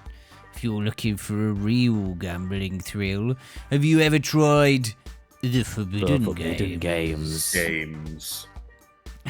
I've never heard of it. What are the Forbidden Games? I liked the mysterious echo that man had. Yeah. No, you're pronouncing it wrong. It's the Forbidden Forbidden Game. The Forbidden Games. The pregnant pause is The important. Forbidden Games.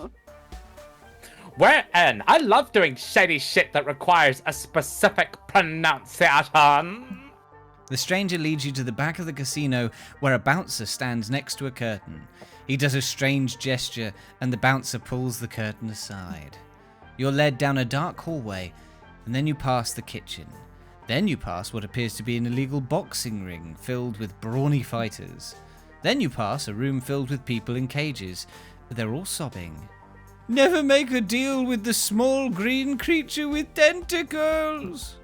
You pass another kitchen, then another dark hallway, then another illegal boxing ring, but it's in a kitchen and the boxers are wearing chef hats. Here we are, says the stranger in the final room.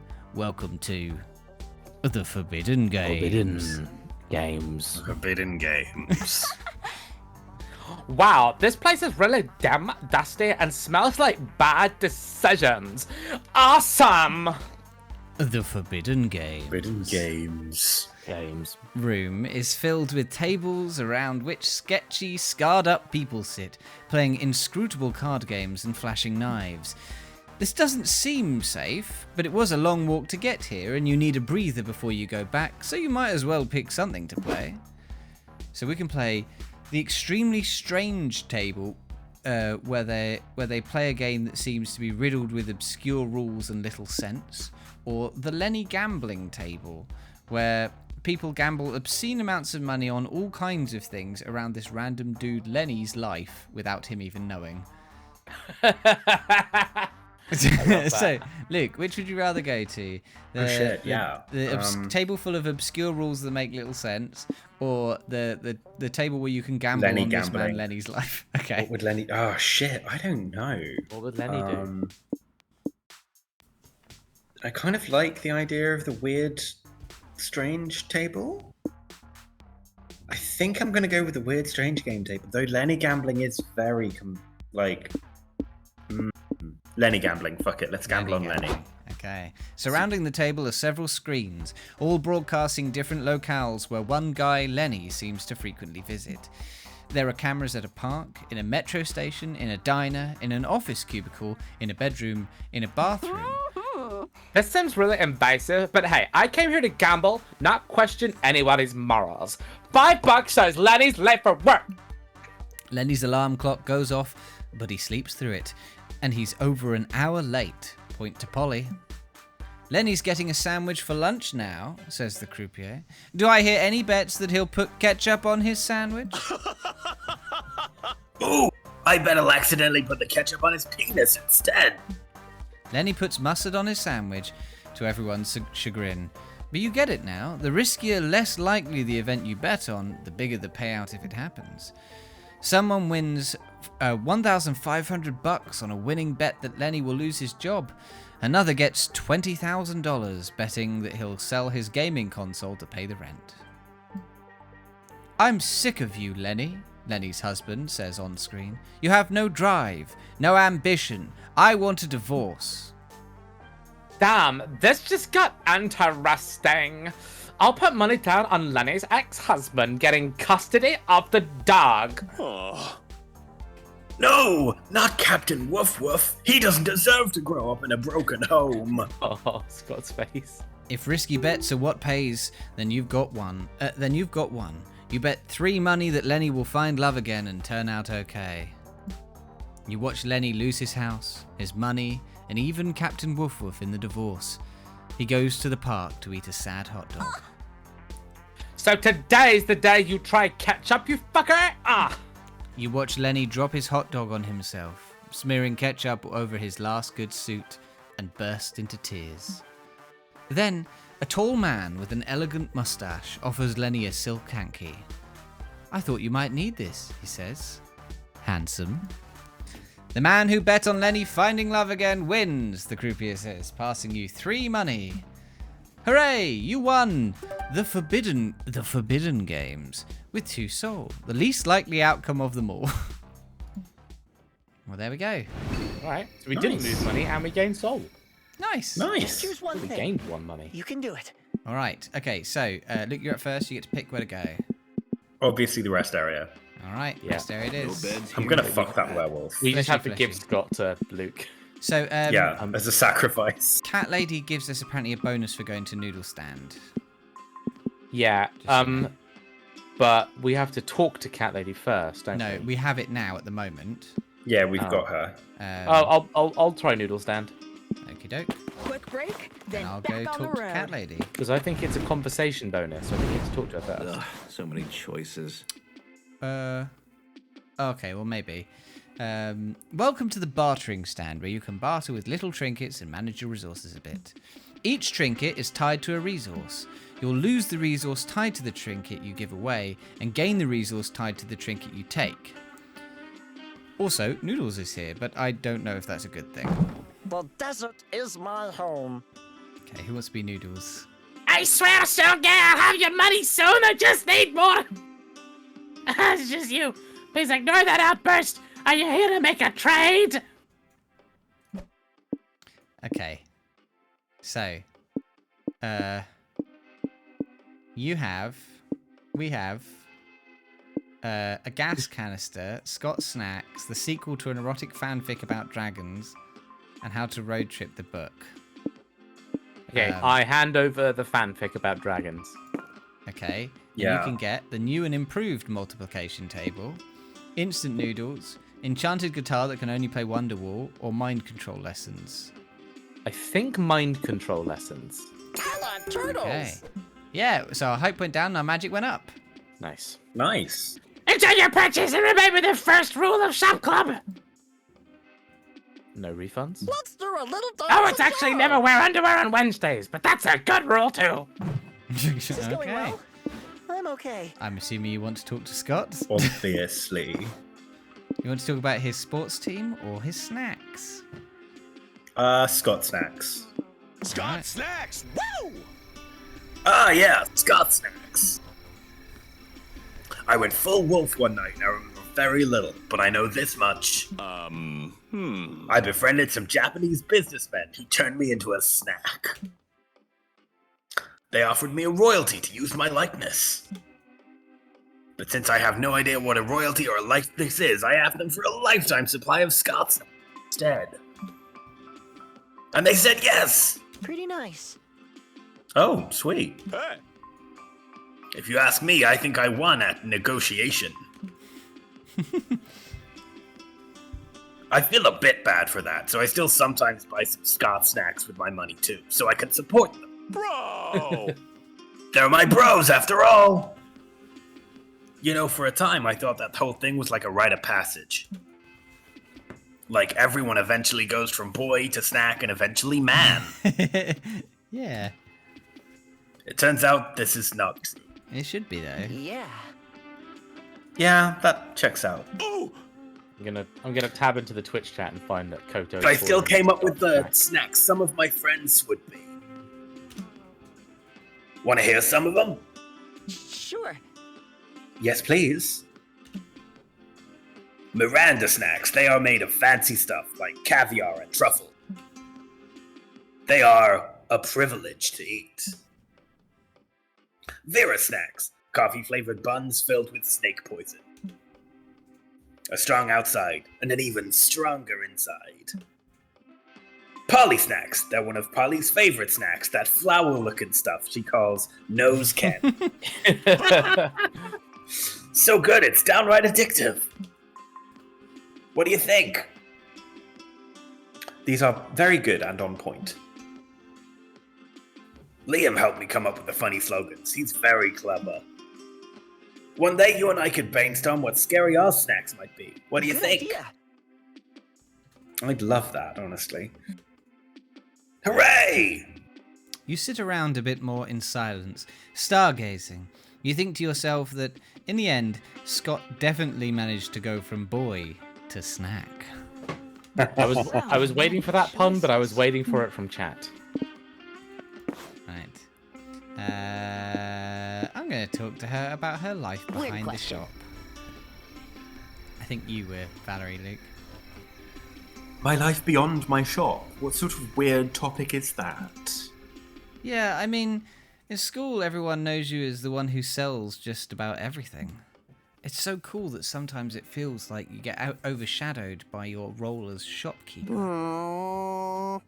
Fair. I am indeed too cool to only be known as a shopkeeper. So let's see. Who is Valerie Oberlin? Well, I like vibing and minding my own business, you know? Other than that, nothing too out of the blue. I like going to concerts, partying every now and then, watching movies, etc. The sort of things everyone likes. Keep talking. What kind of movies?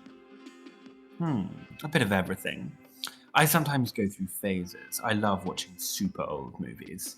It soothes me a bit. B movies, am I right? And I also love watching B movies. It does whatever the opposite of soothing me is. Those movies are wild. If a movie has a super dumb B movie title, you can be sure I will be down to watch it. You know, like Surfing Ninjas from Outer Space, or The Year I Swapped Minds with a Cantaloupe 3. What? There are The Year I Swapped Minds with Cantaloupe 1 and 2? Not exactly. The first sequel was The Year I Swapped Minds with a Cauliflower. I guess the cauliflower wasn't clicking with the audience, so they went back with a cantaloupe for the third one. The more you know. No. You betcha. I also have lots of gigs other than the shop. You see, our dad taught Vera and me to be resourceful and hardworking. Vera uses that to fly as high as she can. She wants to be the best and conquer life, as she usually says. I prefer to be resourceful and hardworking as a way to get just enough to get by and buy some concert tickets and B-movies. So, well, I get more than enough through my shop and some random gigs I have. I walk some dogs, I'm a line stander for hire, I proofread and ghostwrite dating profiles, you name it. You and Vera are so similar and yet so different at the same time. Vera's the best. We are, aren't we? I love Vera. She's the best sister I could ever ask for. Anyway, that's a scoop on who Valerie Oberlin is. Satisfied now? Pretty much. You spend the rest of the night watching The Year I Swapped Minds with the Cantaloupe trilogy. Valerie was right. These movies are wild. Okay, there we go. Now we've got it. All right. Now we got it, yeah. You're very right. I quite like that they're sisters. You know, that's a nice bit of lore for them to include. That's cute. Yeah. So she's sisters with the snake lady from the first game. Right. Yeah. But she was in the first game as well, business. though, wasn't she? She was the shopkeep in the first game. Yes. Yeah. Okay. But they're not written as sisters in that game, so that's something that they've kind of, they've written in for this. Added in. Yeah. Nice. It's nice. Right, I'm up Right. first. We've got 9 to go for the magic ending. 9 magic. And we seem to be getting more from various rewards as well. Sure. Okay. We've got cult headquarters, god goats, 2 magic up items and a money up item. Yeah, Or okay. wealthy mansion. Who wants to be a millionaire? All money. Cult. It's Halloween. It is. Oh, those are Oh, good. shit. It's fine. They go too quick. Are you really going to join a cult? Let's join! I suppose they've got team building, all the dead goats you could ever want, maybe fun ritual orgies. If you can ignore all the murder and brainwash practices, it honestly sounds like fun. Where do you want to start? Okay, so you can go for a ritual sacrifice, initiation rites, or cult marketing meeting. What do you fancy? Ritual sacrifice might lose soul, which we have a lot of soul. We've got to plenty lose. of. Yeah, we've got plenty of soul. But I also think it's a good backup stat. So I'm going to go for I know what you initiation mean. rites. Okay. I'm worried that'll lose us mind, but You see signs outside advertising an open recruitment event for the cult. That sounds exactly like your brand of weird shit to check out.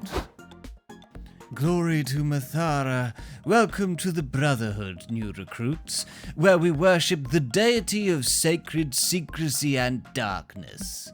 Joining our congregation has lots of perks. You'll get your own cloaks, you'll be invited to cult-sponsored dinners and networking events, and best of all, Mathara's loyal followers are given the taste of the immense secret power it wields over our universe. Gimme! Fuck yeah, I'm in. Give me the power. The cultists give you a soul-binding contract you have to sign in blood. So authentic. Yay, new outfit. This will be perfect look for when I'm blasting motherfuckers with Mahathra's secret magic. Yeah, we might end up going a little bit late, Maddie. Oops, you must not have read the fine print. You can't access Mathara's power until you're promoted to acolytes. Right now you're still unpaid initiates. But don't worry, you just have to prove yourselves to the dark deity at your performance review in 6 months. For now, here is a shovel. The goat pens need to be cleaned. Have fun, glory to Mathara. Over the next few days, you're tasked with cleaning goat pens, getting coffee, and washing the cloaks. Who knew being a dark magic worshipping cultist would involve so much drudgery? Guys, I can't take it anymore. I'll be damned, literally, if I'm gonna clean up one more goat turd.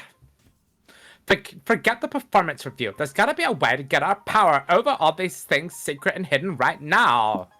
Okay, we can sweeten the cultists' hearts by bringing them the best coffee ever using your trademark secret blend. Shh. Or Don't give in to the temptation of cult gossiping. Show your co-workers you really know how to keep a secret. I don't really know what the... I'm more interested in what the bottom one actually means. So I'm gonna... Yeah. I want to see what happens when we really know how to keep a secret. Okay. The next time you go on a coffee run, you keep your mouth shut and your ears open. You run into Brother Kenny on your way. Hey, fleshy, glory to Mithara and all that. Listen, can you keep a secret? You know Brother Lenny, right? Well, I'm having an affair with his wife. There, I said it.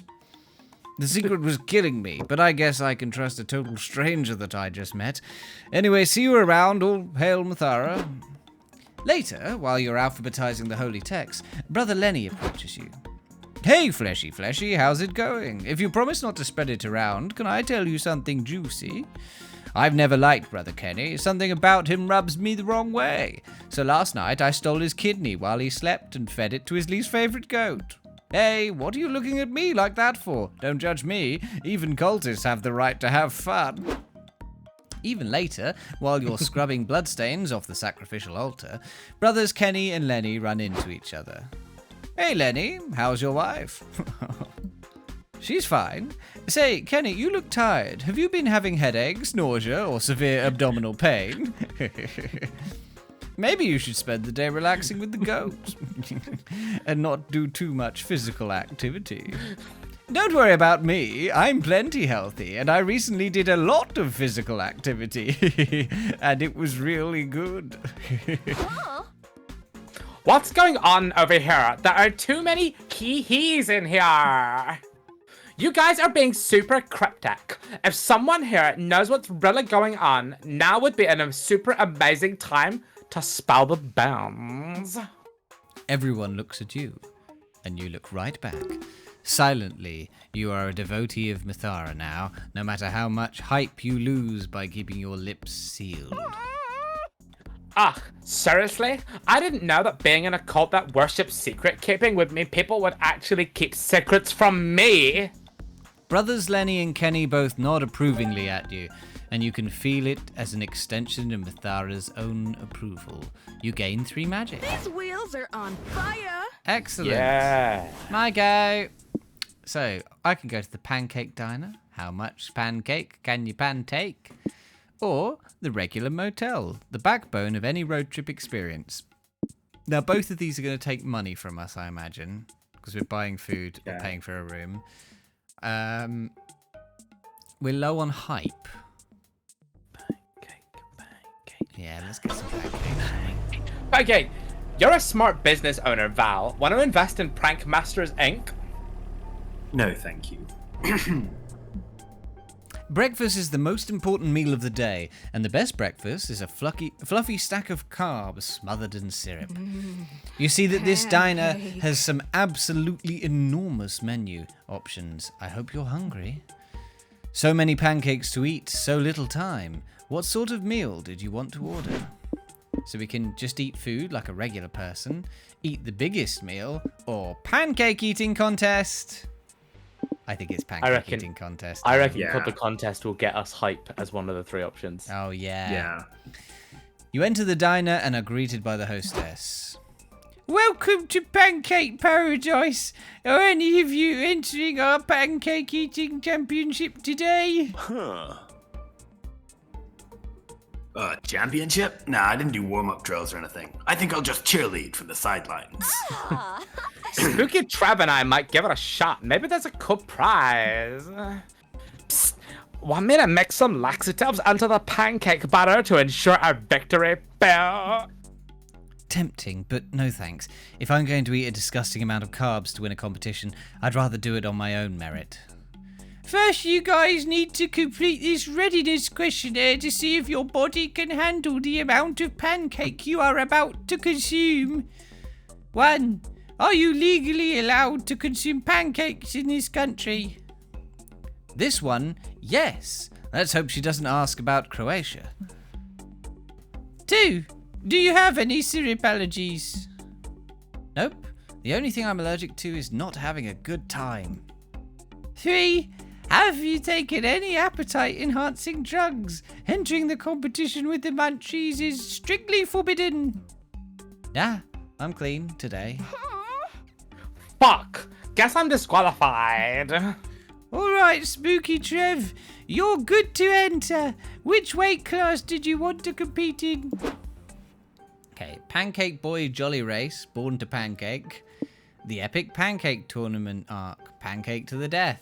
Or Pancake Beyond, Consume the Concept of Pancake.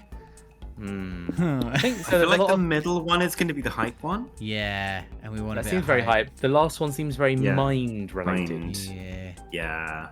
Let's go for the middle one. Let's do that. You go to a long table where the other competitors are waiting. Many of them have coloured hair and weird outfits and general protagonist vibes. Anime. I've mastered the art of ancient pancake jutsu, one of them is saying. I trained for 9 years inside an active syrup volcano for this contest. That's nothing, says another. My mother was the Pam Cake, winner of every pancake eating championship since 1964. I'm taking home the gold in her honour. That's nice, sir. Would you like to supersize your drink for $1 more before the competition starts? I would like it mega supersized. It's the only drink size worthy of my power. I'll just bring you the soda hose. Knock yourself out. Shit, these competitors are really serious. Maybe you're in over your head.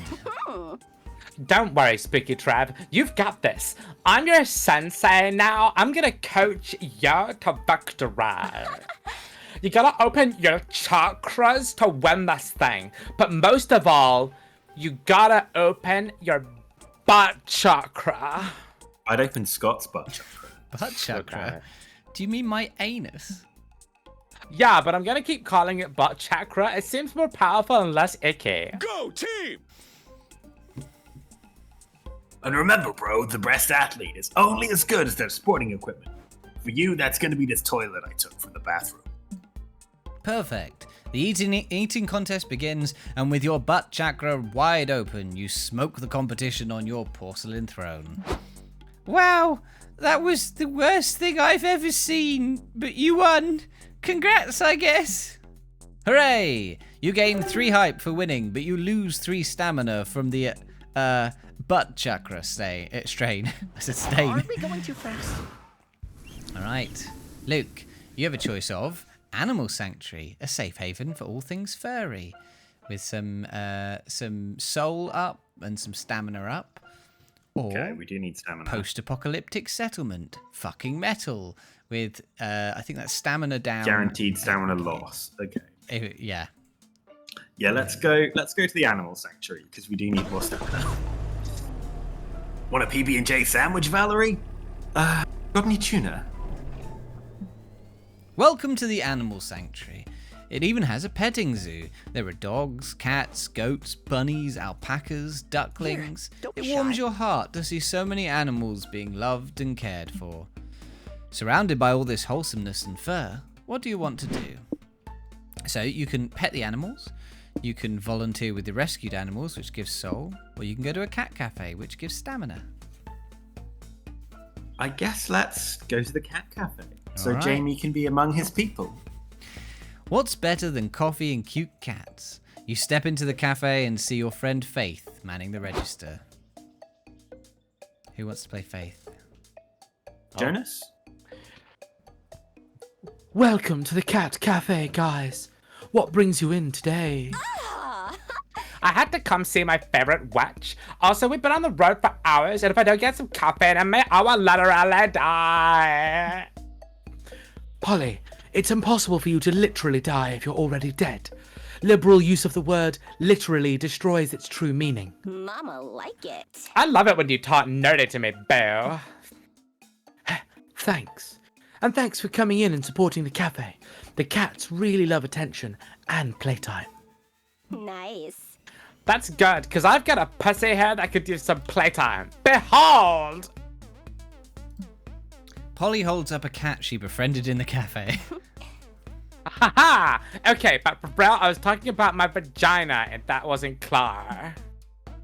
Polly, I'm working now. My shift ends in a few hours, though. I'll text you then. For now, can I get you guys anything to drink? The Void is doing good. He's put on a lot of weight since we've got him properly medicated. Thank you for asking, Kib. Yes, please. You didn't come here just so Polly could flirt. What do you order? Cat coffee made for cats, cat coffee made by cats, or cat coffee made of cats? Look at that mug. That's like my mug, but sad. That's like the one you got me from Japan. But it's not made of cats, I promise you. I'm gonna go for the coffee made by. Oh no, It's it's my not you. choice. It's your choice. Sorry, It's yeah. my choice. Yeah. Sorry, I think I'm gonna go with the cat coffee made of cat. Oh no! We need stamina. Okay. In horrified silence, Faith points at the menu Soul description down. under the coffee you just ordered. Soul down. Did this shock you? Of course, we don't serve coffee made of cats, but is it really so different than eating burgers made of cows?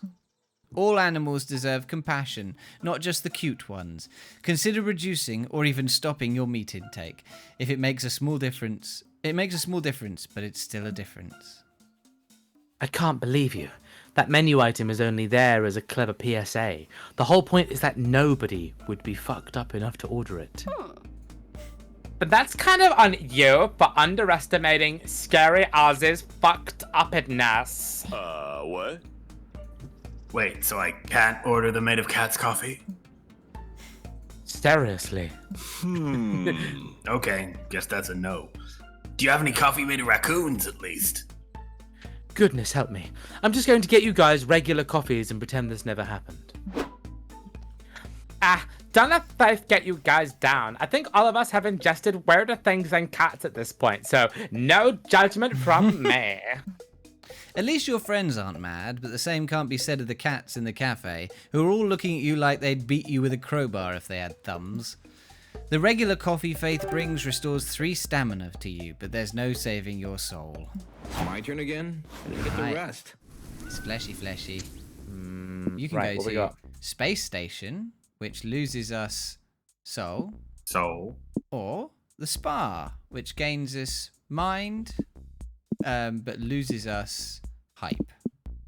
Sure. There's not a lot of magic here. I'll go to the space station. All right. Who keeps shedding in the car? Sorry. Like most people, you wanted to go to space when you were a kid. Then you heard about how much math was involved and you decided that shit wasn't for you. But now's your chance to indulge your inner space cadet. What do? You can go to the communications room. You can dress up as astronauts, which loses you soul. Or you can watch a rocket launch, which is a 3-level one. Let's, knowing that we have lots of soul and wanting to get magic, let's dress up as astronauts. All right. You're checking out all the weird control rooms and laboratories when you and your friends find a closet full of colourful astronaut costumes. Celebration twerk! OMG, these are adorable. Here, Fleshy, you are the orange one. Do you think this banana peel accentuates my booty? You're observing Polly's booty, respectfully, when an emergency siren goes off. Crewmates, report to the conference room. You all go to the conference room. You're surrounded by other astronauts. Let's remember why we're here. Everyone, we're simulating living together in a real space station. That means we all have to do our tasks and work together, right, Yellow? Oh, it's Among Us. Yeah, I was just about to say, like, wait a second. This is a reference to something. Oh. Who wants to be Yellow? Luke, go for it. Why are you singling me out? I know I slacked on cleaning the oxygen tank, but I fixed it before we all fully suffocated. If anything, it's Cyan and Red who haven't been pulling their weight. I've never seen them do anything around here. Well, I was unclogging the toilets. That's reasonable, right? Do you still poop and spice? Huh. And I was doing astronaut things.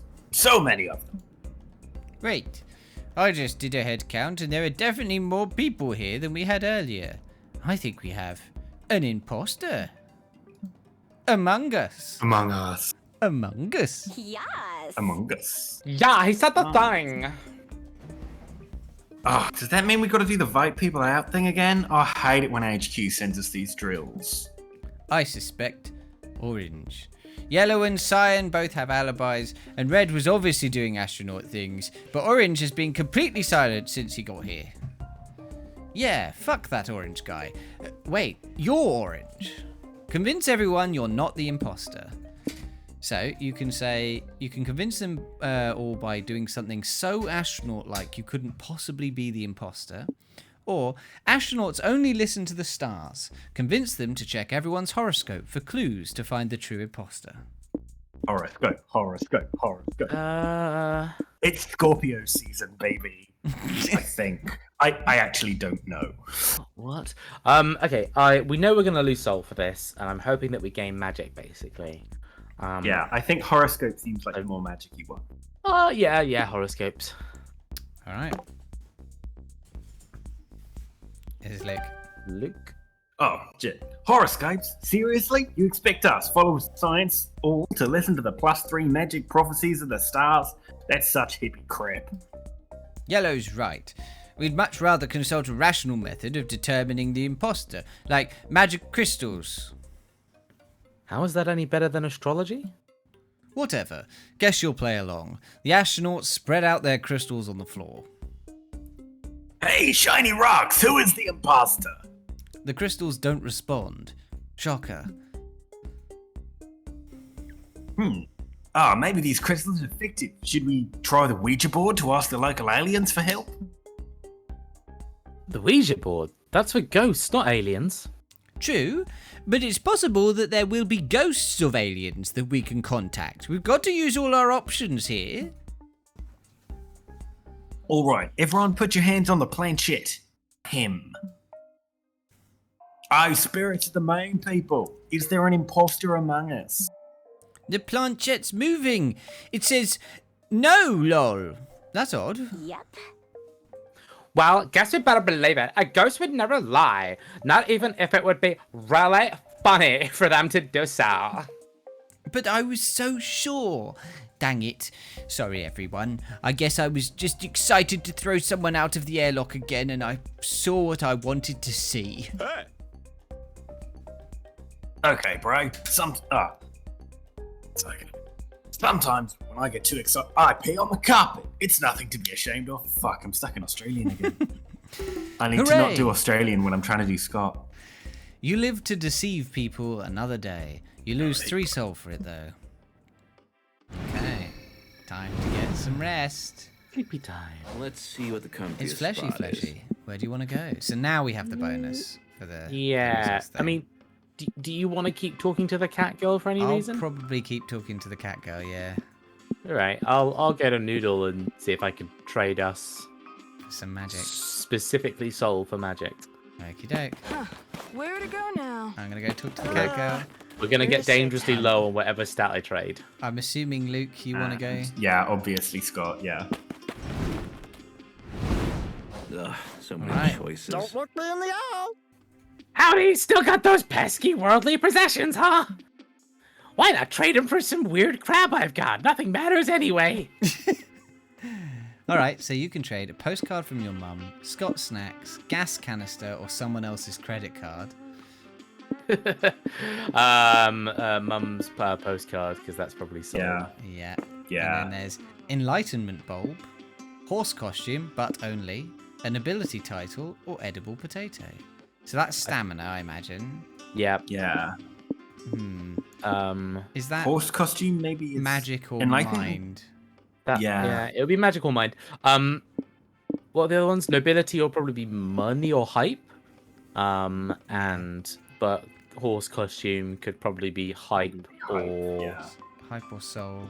No, it wouldn't be soul. Okay, cool. I go for enlightenment bulb because it's the closest thing to magic. It's okay, it was mind. Alright. Thanks for stopping by. See you at the next rest stop. How do you know I'll be at the next rest stop? We're all gonna die. Because we're in an endless time loop, silly. See you in 4 more turns. Okay, I need 5 minutes. Okay. After some conversations, you'll activate a deep conversation. This is your first one. Deep conversations can end in success or failure, and they are the key to scoring a date ending. Hitchhikers only have one coveted deep conversation each, while Polly and Scott have 2. So once a player succeeds in a deep conversation, and sometimes even if they fail it, no other player can attempt it. Act fast, because whoever gets there first will be the only one with a chance at finding love. How do these work, though? During the first half of a deep conversation, your monster friend will hint at their preferences on a topic that's important to them. Think of these hints as rules. When looking at the options, search for ways in which they break the rules. 2 out of 3 will break the rules somehow. The one that breaks no rules is the right option. Choose that one and show your friend you really know and understand them. So, are you a good listener or not? Okay, let's talk about his Workout. Oh, bro. Hey, bro. Oh, yeah. No, fuck. I'm still Australian. Yeah, you're Shit. still. Well, tell you what. Workouts are the best. I think. No, I've got it now. Okay, I've got it well, now. I was just going to say, I need to pop to the loose. Let's have another quick break because I think we're nearing the end, but we've got another hour. So have a quick We've break, got, like, pop a to the weird loot, and then Cool. we'll finish it off. All right. All right. Be right back. Go back. This is how the pros do it. Oh no! No, no, no, no! No, no, no, no, no, no, no! I would not. Just trying to get a right foot. Oh! Are you beating them to death? No. This is how this is going now. This is how this game is played now.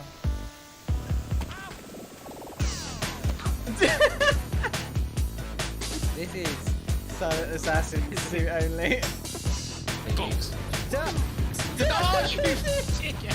We start off by building. Oh shit! Right, that's a good start. Oh shit! Oh my god! What? Oh. Run! Run! Oh my god! What is it with this game? I see what you mean by eagles. Oh shit! Why do I not learn from my mistakes? Why do I never learn from my mistakes? Finally understand how autopilot works. Please don't accelerate me into the planet. Oh, shit. Oh. Jesus Christ! What? No! I lost the size! No! What happened there? I don't want to talk about it, Jamie. Can I have my fishing rod, please? With my...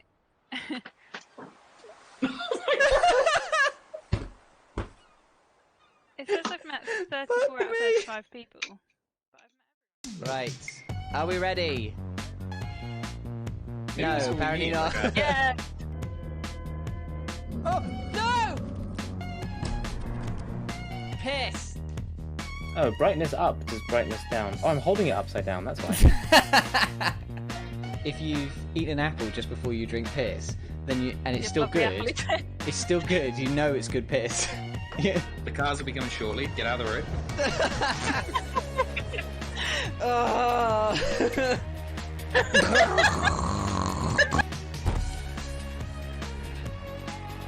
Oh, no. I forgot that. How do you know the key for that? Okay. Sorry, Stu walked in that immediately does it. I'm someone who's very focused around comfort, and leather does not look good. Oh god, I'm glad for the second half. I am horny for rice pudding. Hashtag all boobs matter. So this is launch rocket. Oh! Oh my god, we're gonna die again! I've never been sucked so many times in one session. You don't have to be gay to examine the hit points of a nutsack. We're going to take a brief break to fix this. Hammering away at those rocks. Oh, hey laddie, I'm Scotland. You see someone wearing that little purple logo and you know there's pussy about. Tom's souffle has collapsed and so he's shanked David in a fit of rage. My YouTube apology will be up tomorrow. Fully monetized, 46 minutes. 18 ad breaks. You got to make some money somehow. The spirits must be cleansed. Someone eating at their station? No. Wildlife in this game is mental. Yeah. They came right at me. Back to the fucking beginning. Keep on trying. Should we exchange insurances now? No, Okay, God, bye. God. I've got a Alright. feeling they don't have insurance. Oh! Yeah. Fucking hell! Problem solved. Oh, her. Ah. Okay. Oh! No! Miss Oh! You just punched her. Nope. You literally punched her. Oh my. Package. Delivered. What happened if they touch? Ghostbusters? Oh, there's another dude in me. In me. When it said 35C there, and I was like, 35 Celsius? That's fucking warm. No! No! No! We see the light. No.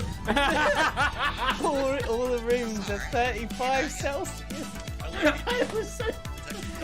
Why? Just for science. I'm on break my legs. You can. Someone? Are you gonna fire him out the cannon? No! Oh my god!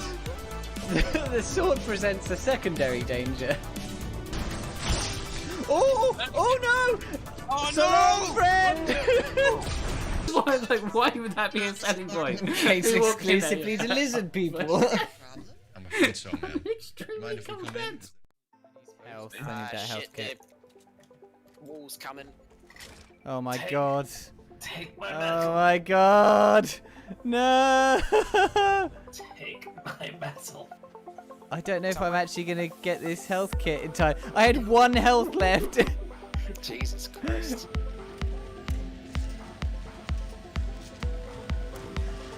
One kill. Oh, watch out! One kill. Amazing. And you got a screenshot as well from that. You can never have too few guns in a gunfight. You can never have too few guns. Hello everybody and welcome back. You're up, Luke. Workouts are the best. Muscles! Muscles are my little friends who keep me company all day, and I must feed them with workouts.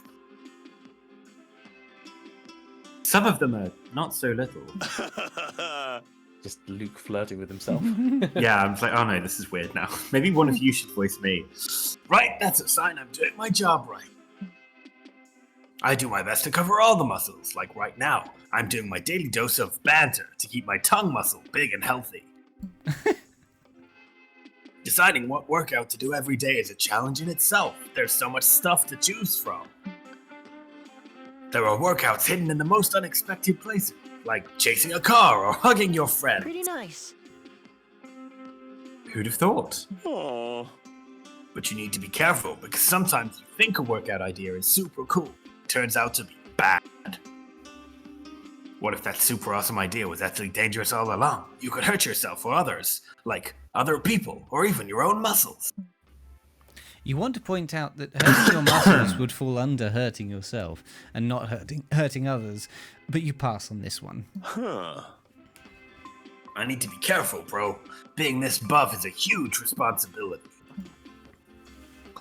Being a buff boy should never come at the cost of being a good boy. Sure. Of course. Advice for life. I do tell a lot of men that. So I need to be smart when thinking of workouts to do. I need to be thoughtful. But, you know, I am not super smart, so sometimes I run out of new workouts to try. Maybe I could help. Let's do it! That'd be great, bro. Let's brainstorm. What workout could I do today? We could even work out together afterwards to test our muscular ideas. Helping Scott while holding his sweaty, muscular body close to you? Sounds like a plan. Would it be okay if whatever we come up with isn't too complex? I don't know if you've noticed, but I get, confused easily. Of course, I'm sure we can think of something simple that doesn't put anyone in danger, not even yourself. Awesome, bro! Gotcha. So, what about... An anime workout, kicking a waterfall, push-ups under augmented gravity, and finding a lifelong rival to be your nemesis. Or you can help by spotting Scott while he works on a muscle he can't see for himself. It's butt workout time. Or lifting a whole tree. Which do you think doesn't break any of his rules? I think anime workout is maybe dangerous. And lifting a whole tree, I think, is maybe dangerous. So you think it's this one? I think maybe it's the butt workout time? Yeah. Yeah. All right. Okay. All And right. it's friendship. Let's Is that what you're going with? I'm going to go with the butt workout. Okay. Wait, butt workout? That's... Oh, I got it! Genius! Butt workouts are great, and you need strong glutes to help you walk upstairs or hike. I do butt workouts every now and then, but I'm always a bit unsure if it's working since I can't check for my butt muscles myself. Makes me feel kind of bad. I don't want my glutes to go unattended. Would you really be down to keep an eye on my butt cheeks as I work them out, bro? Yes. Yes, I would. You're such a good person.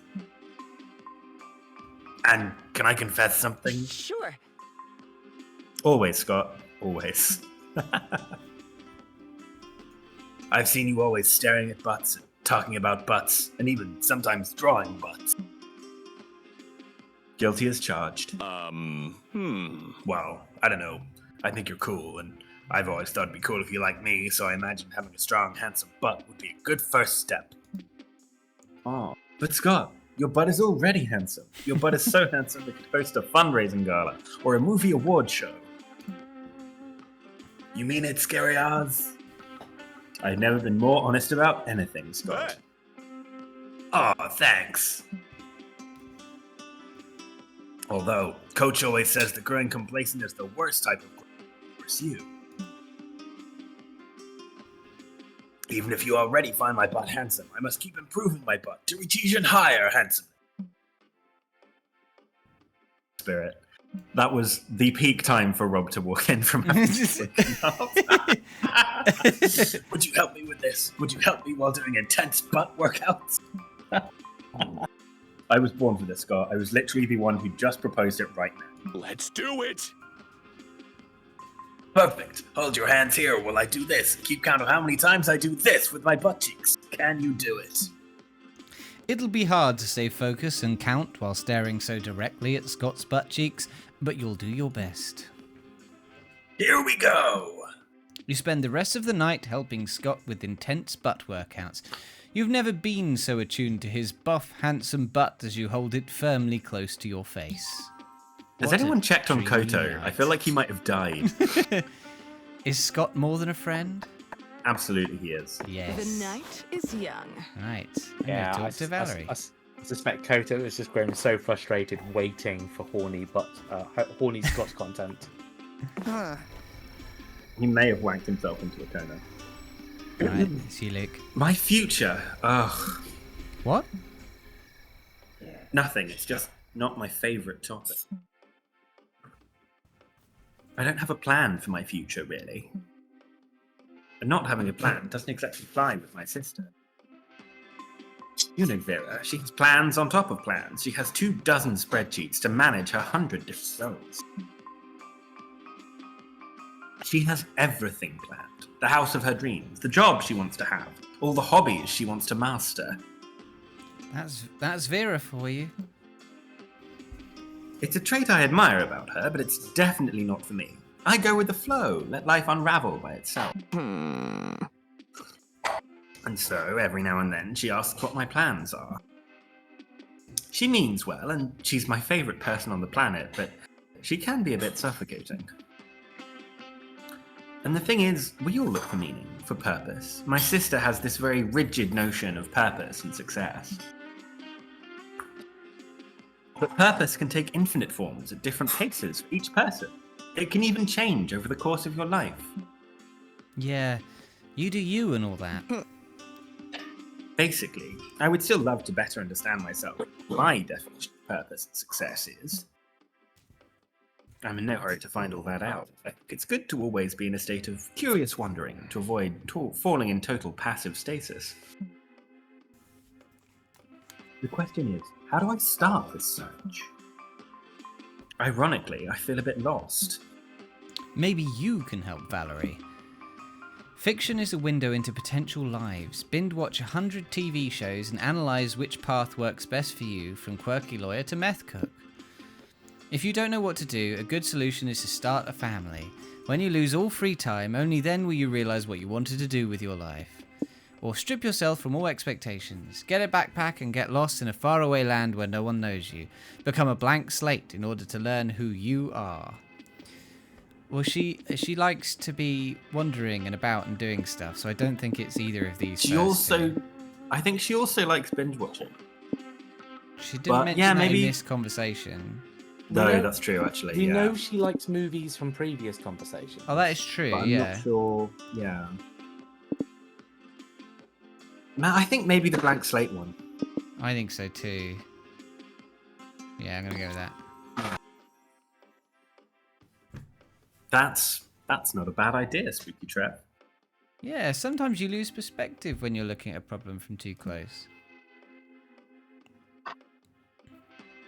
It makes sense. Maybe by changing my environment, I can breathe a bit and discover what I really want for myself.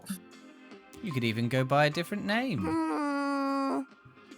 What do you mean? Well, it's a little silly thing, but just imagine you're living somewhere else under an alias and just not being Valerie. You build this new persona that feels totally new and see where it leads you. Hey, I like it. Look at her face. Oh my god. She looks like you when you're happy. She had that face earlier and no one noticed. Spooky Trev, you're on a streak of weird but actually good ideas. What did you have for breakfast today? Pussy. Pancakes? Pancakes and pussy. It shows. Thanks. 2 P's for success. It's a compliment, you clever doofus. Take it. Okay. You spend the rest of the night discussing where Valerie could go for this journey into self-discovery and which alias she could use. Yeah. Bang the cat. All right. Here we go. Number one pussy lover. 3 James away Bunny. from the magic ending. 3 away from our magical ending. Yeah, Here we let's go. take it home. All right. Make some space. Where are we going? To the caves for money and soul, or the Gothic Manor for mystery?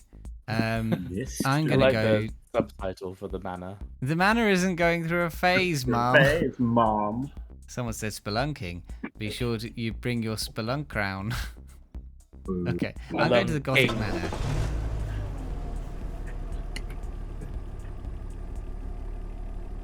The car might be a battle robot. Okay. You're driving along when the road is flooded by a sudden thunderstorm. You have no choice but to pull over and look for shelter. But in the velvet darkness of the blackest night, burning bright, there's a guiding star, no matter what or who you are. You know how the lyrics go.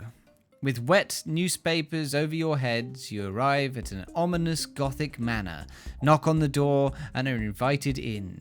Once inside, where do you go?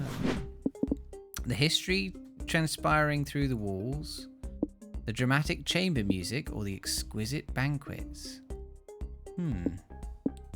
Oh. That's got to be stamina. It might be mind, stamina, hype. Remember, we'll be given a choice halfway through the event. I'm just trying to take a vague guess though from these ideas. Yeah, I mean, history would be mind. Mind. You'd I be think it's learning mind. something. Yeah, I think it's mind, stamina, hype, possibly. Okay. So Well, I'm gonna go just pick your mind. favourite, I think. Yeah, history transpiring through the walls. This is a real-life Gothic manor, so you can surely find centuries of wisdom and misery in the form of wailing spectres haunting the place.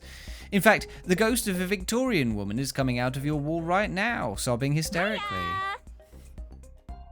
Hey, fellow Spectre, I'm Polly. I love your accessories. Ghostly chains of torment are endless, yeah. I can follow. Hello, the ghost says between sobs. My Very name is upbeat. Constance. You haven't seen my husband, have you? Our souls have been separated since I died centuries ago. I've just had my 13th child and was feeling quite ill, but he gave me the best thing he could. Emotional support. Mm-hmm. Jonas? Oh, an orgasm? No, he hired a bloodletter to flush the demons out of my blood, obviously. What's an orgasm? A shadow appears on the edge of your vision and whispers, I'm Theodore, and I was killed by polio. It's a far more demonic and wretched disease than demon blood. Whack. You know we have vaccines for that now? Vaccines? I don't know what that is, but it sounds scary and unholy and not something I'd ever give to my children. Fuck. Well, since you obviously aren't a source of good parental advice, could you at least provide me with a cool ghost advice? I'm kind of new to it. Like, you know how most people die to become a ghost, but some people are born ghosts? How does that work exactly? Can only humans turn into ghosts? Are there such things as monster ghosts? How do zombies fit into everything? Ghost stuff? Also, how do ghost powers work? I figured out some stuff on my own, but I'm sure you guys could teach me better ones. Ghost powers? These ghost scoffs. What make you think we have powers? Being a ghost is a curse, not something to be enjoyed. Oh. Polly looks crushed. No way are you letting her excitement be squashed by jerks who don't even know what an orgasm is. You suggest a cool ghost power for her to learn. Do lots of pottery to gain control over when you're intangible and when you're not. Or learn the ghost power of teaching valuable life lessons to cynical old men during the holidays. I'm going to go with the pottery one. Oh yeah, classic ghost. Great plan. Yeah, that's a great thing to practice. I literally have no fucking idea how intangibility works. Like, I phase through wall, food passes right through me, but I can take drugs and drink alcohol no problem? What is up with that? Perhaps you're able to control your incorporeal ability without even realizing it, Constance suggests. Your desire to consume drugs and alcohol must be so strong and unadulterated that you've managed to make it work despite all logic. Yeah, that sounds like me. But think of it, you usually wear clothes too. It must because you have a strong desire to not be naked all the time. Exactly. And with enough practice, you could control your corporeality at will. It just requires focus and willpower. Sick. I know just how to practice that. To the pottery room. You and Polly search the giant manor until you find an arts and crafts room with clay and a pottery wheel. That should work. Okay, Spooky Trev, start making a vase. On it. Wow, the act of creation and the soft clay in my hands is actually quite relaxing. Celebration twerk. Cool, now I'm gonna twerk on your vase to fuck it up. What? Rude. Shh, it's all part of the exercise. Look, I totally left a booty print in the vase. My tangibility skills are improving. You spend the evening making pottery while Polly twerks on it. You thought you were doing that sensual tag team pottery thing from that one movie, but this works. You lose 4 stamina from all the hard work, but Polly gains 4 magic, honing her ghost powers while staying true to herself. Let's do this. Oh, shit. Okay. So what happens now? It just got... Well, we have to get to the destination. Okay, so maybe it's after the sleep. So, motel? for the discerning overnight guest, or planetarium. It's out of this Oh, world. They're no. both mystery. Okay. So we need got stamina. We do need. Let's go to the fancy motel. Okay. Do driving carelessly, knowing nothing bad will happen. Well, the car has stopped. You, Scott, Polly, and Valerie are driving along when your car is suddenly enveloped in dense fog. Whoa, I can't even see the road anymore. We should pull over. Okay, but if y'all get killed in a spooky murder fog, let's about to return to this spot every 10 years to reminisce with hot people. That's ridiculous. Wait, actually, there is a mysterious figure coming out of the fog. Time to die, you guess. But as they get closer, they don't look so scary. In fact, their golden armor, cloak of woven stars, and glowing meteorite sword are quite impressive. Hey, Strange, you've got some big protagonist energy. What's your story? My name is Silveria Moonshard. I am on a quest to dispel this endless cursed fog that has made my kingdom unlivable. Townsfolk can't see, so they can't work, or drive, or identify their loved ones from a distance. Yeah, I bet it's pretty inconvenient to live somewhere where nobody can see 5 feet in front of their faces. I've spent years training to fight the evil wizard who cursed us with this calamity. Tonight is the night I plan to end this once and for all. What are you strangers doing here? Is it coincidence that we meet on the eve of my greatest battle, or is it destiny? Oh, it's destiny, all right. We're just the minor NPCs who can sell you an amazing magic item that'll aid you on your adventure. Really? Thank you. You're doing my kingdom a great service, and I'll make sure you're known throughout the land as heroes and... Yeah, sure. Sounds great. You have money, right? Yes, I've amassed plenty of gold during my travels. I only hope you have an item that's worth my coin. You fucking hope so, too, because you're going to have to raid the car for something. Val can sell this adventure... Val can sell this adventurer. What do you grab? So, Luke, you can choose between the last prongle in the can. It's the most valuable resource. It's accumulated the scents and essential oils of all the other prongles that came before it. Or... This sacred receptacle contains the ashes of legendary fallen warriors. Whenever you're in danger, blow on it to summon their spirits to fight alongside you. Do not Let's give the go with prongle, because Yeah, that let's might give be them the stamina. ashtray. Yeah, I'm like, let's give them the ashtray. All right. Yes, exactly. These are the commingled ashes of Vikings, knights, kung fu masters, demigods, and other categories of great warriors. And their spirits can be at your beck and call for the low, low price of +3 money. Wow, that's such a steal. I'll be invincible with a spectral army to fight by my side. Thank you so much for selling this artifact to me. Thank you for being gullible enough to buy it. You all part ways, and some hours later, Silveria Moonshard has arrived at the evil wizard's tower. They have their confrontation. The wizard does an evil monologue. He casts some spells. She swings her sword. It's a whole epic thing. Silveria is struggling. The wizard is too powerful for her to defeat alone. With bloodied hands, she takes out her receptacle of ashes and says, "O great warrior spirits, please aid me in my time of need." She blows the ashes into the wizard's face. They get his beard all dirty and sting his eyes, but obviously no warrior spirits appear. Achoo! The wizard sneezes. Why the hell are you carrying a cigarette ashtray around? Are you that desperate for a special move? Die already! The last words of Silveria Moonshard before she's exploded by magic echo throughout the kingdom. I got scammed! Huh? So we tricked that adventurer girl into buying an ashtray. Isn't that sort of not nice? Oh yes, it was a very mean thing to do. But money's money. But what about the -3 soul we lost? Ah, who cares? Soul can't buy me a new phone. Well said, Val. Let's ride. Well, there we go. We can't afford to lose soul or stamina in this event. Where do you stay when you're too cheap for a real hotel but too fussy for a regular motel?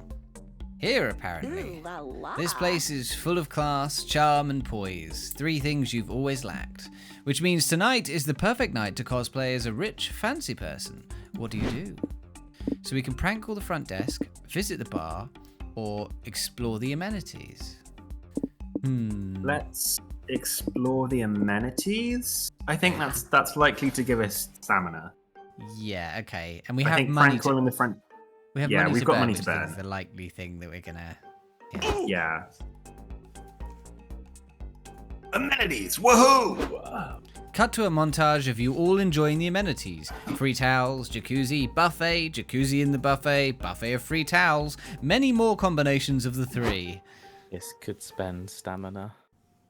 Oh shit. Scott, Scary Oz, look, I love free towels, buffets, and jacuzzis as much as the next gal, but I feel like this bit has overstayed its welcome. I say we look for something new, amenity-wise. Let's do it! More amenities, woohoo! And so you head to the front desk. Amenities, you say? Have you already tried the buffet of free towels? It's an all-time favourite. Been there, done that. Give me the goodies. I'm sure you have like super special amenities for exclusive clients. There's no such thing, ma'am. We offer a wide array of amenities equal to all clients. Sure, I hear you, but seriously, tell us about the super secret, exclusive, super special amenities. Oh, wink. Wink. Ma'am, I'm telling you the truth. There are the only amenities you see, and that won't change no matter how many times you ask for it. Gimme. Come on, give me the secret, exclusive, super special amenities. Gimme. Well, Fancy Motel's rules state that we can only show the secret, exclusive, super special amenities if you ask 3 times. So here you go. Secret, exclusive, super special amenities, woohoo! Nice. You check your options here. Pillage other guest rooms or undergo initiation rites to join the Fancy Motel exclusive member cult. A second cult we could join. Oh god. I feel like I don't know which one of those is going to cost us soul. I feel like yeah. Pillaging's got to cost us soul. Pillaging's right. clearly costing us soul, right? I feel like initiation rites might also cost us soul, but well, I think we just gotta. I think we gotta go for the cult, double down on yeah, cult, let's just and go. if we Yeah, lose, double down we on lose. cults. Yeah, let's double down on cults. Cult it is. All right, meet in the conference room 2B at midnight. Bring a cloak and a credit card. Or it might just cost us money. That'll be Please fine. be money. Please be money. Oh yeah. Okay. You all More money in return membership late that fees. night in the most cultish attire. You pay 4 money in membership fees. Welcome, new recruits. We must God, those prostrate outfits. ourselves before the Motel Mighty and give it a sacrifice to keep its ancient Moor appeased.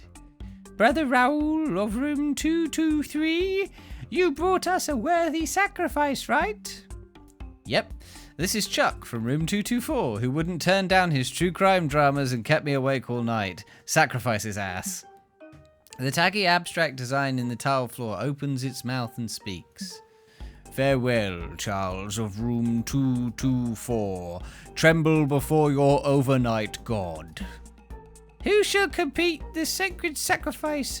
I am not allowed to get blood on my uniform. We've got a kid's birthday party after this. It's party time! I'll do it. I'm not usually into assassinations, but vacation's all about trying new things, right?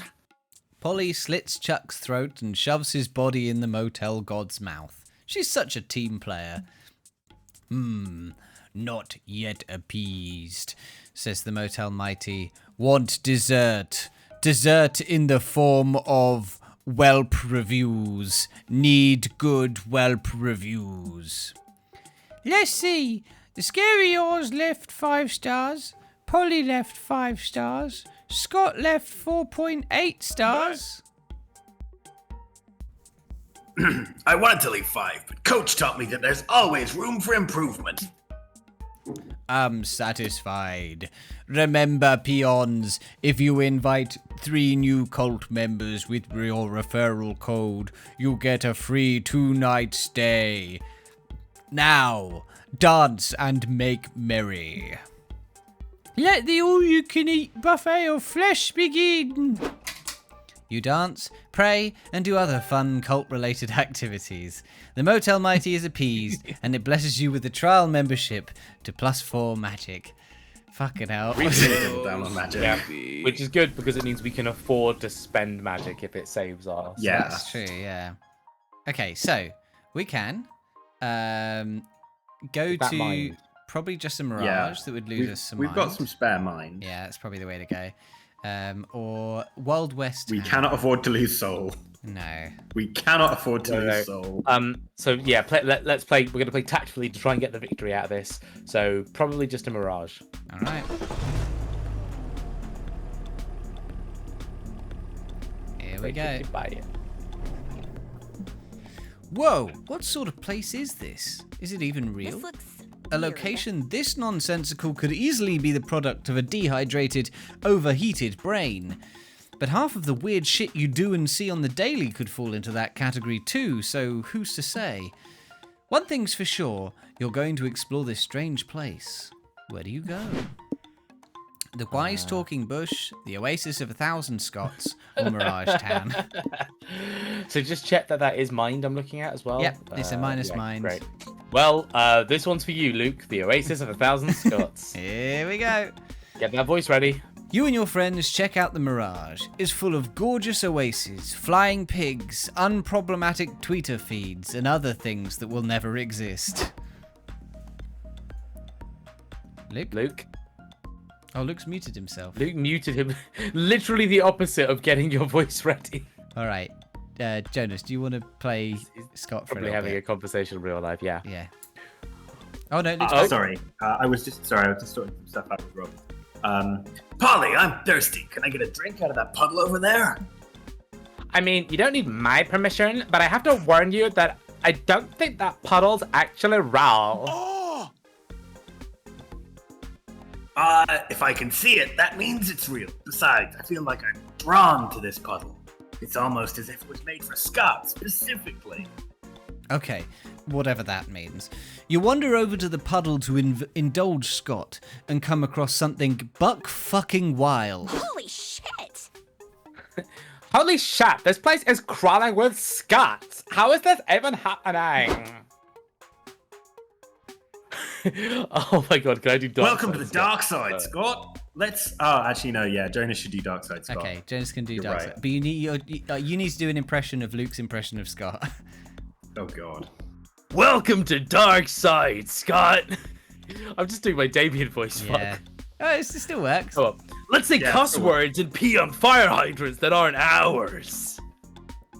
Oh, sure. I mean, I do both of those things every once in a while anyway. You do? It is possible that you were the Dark Side, Scott, all along. It's nice to meet you, dudes. I'm Chaz. Hi, Chaz. Dang, bro, you sure look distinct from me while somehow being the same genre of good boy as me. Heck yeah, dude. I was just making homemade waffles for the other Scots here. You want one? Sure, I just have one question first. What's up with that Scott over there? Has anyone checked on Koto? I feel like he would, just jerk off himself to death. I think I think Koto might have passed out after all the kebab. That was the last thing they That's, said. yeah. Who's doing this? Scott, feed me cotton. More cotton. Okay, yep, that is definitely our cue to go before we lose any more mind. Do we have to? Do we have to? I feel so welcome here. I'm finally among my people.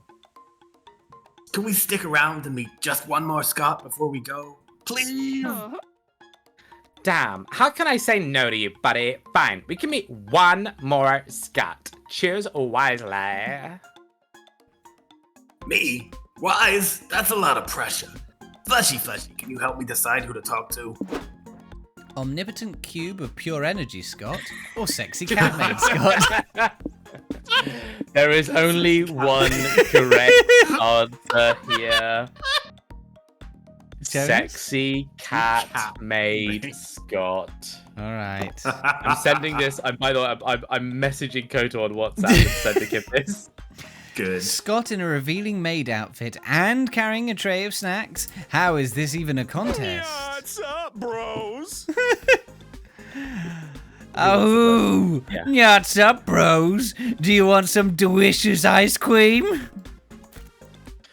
Thanks for the yummy snacks, bro. Where'd you learn the recipe? From my maid cafe, Kawaii Wolf. The salmon sorbet is our most cat-tastic recipe. Awesome, bro. Whoa, you own a restaurant? Congrats, bro.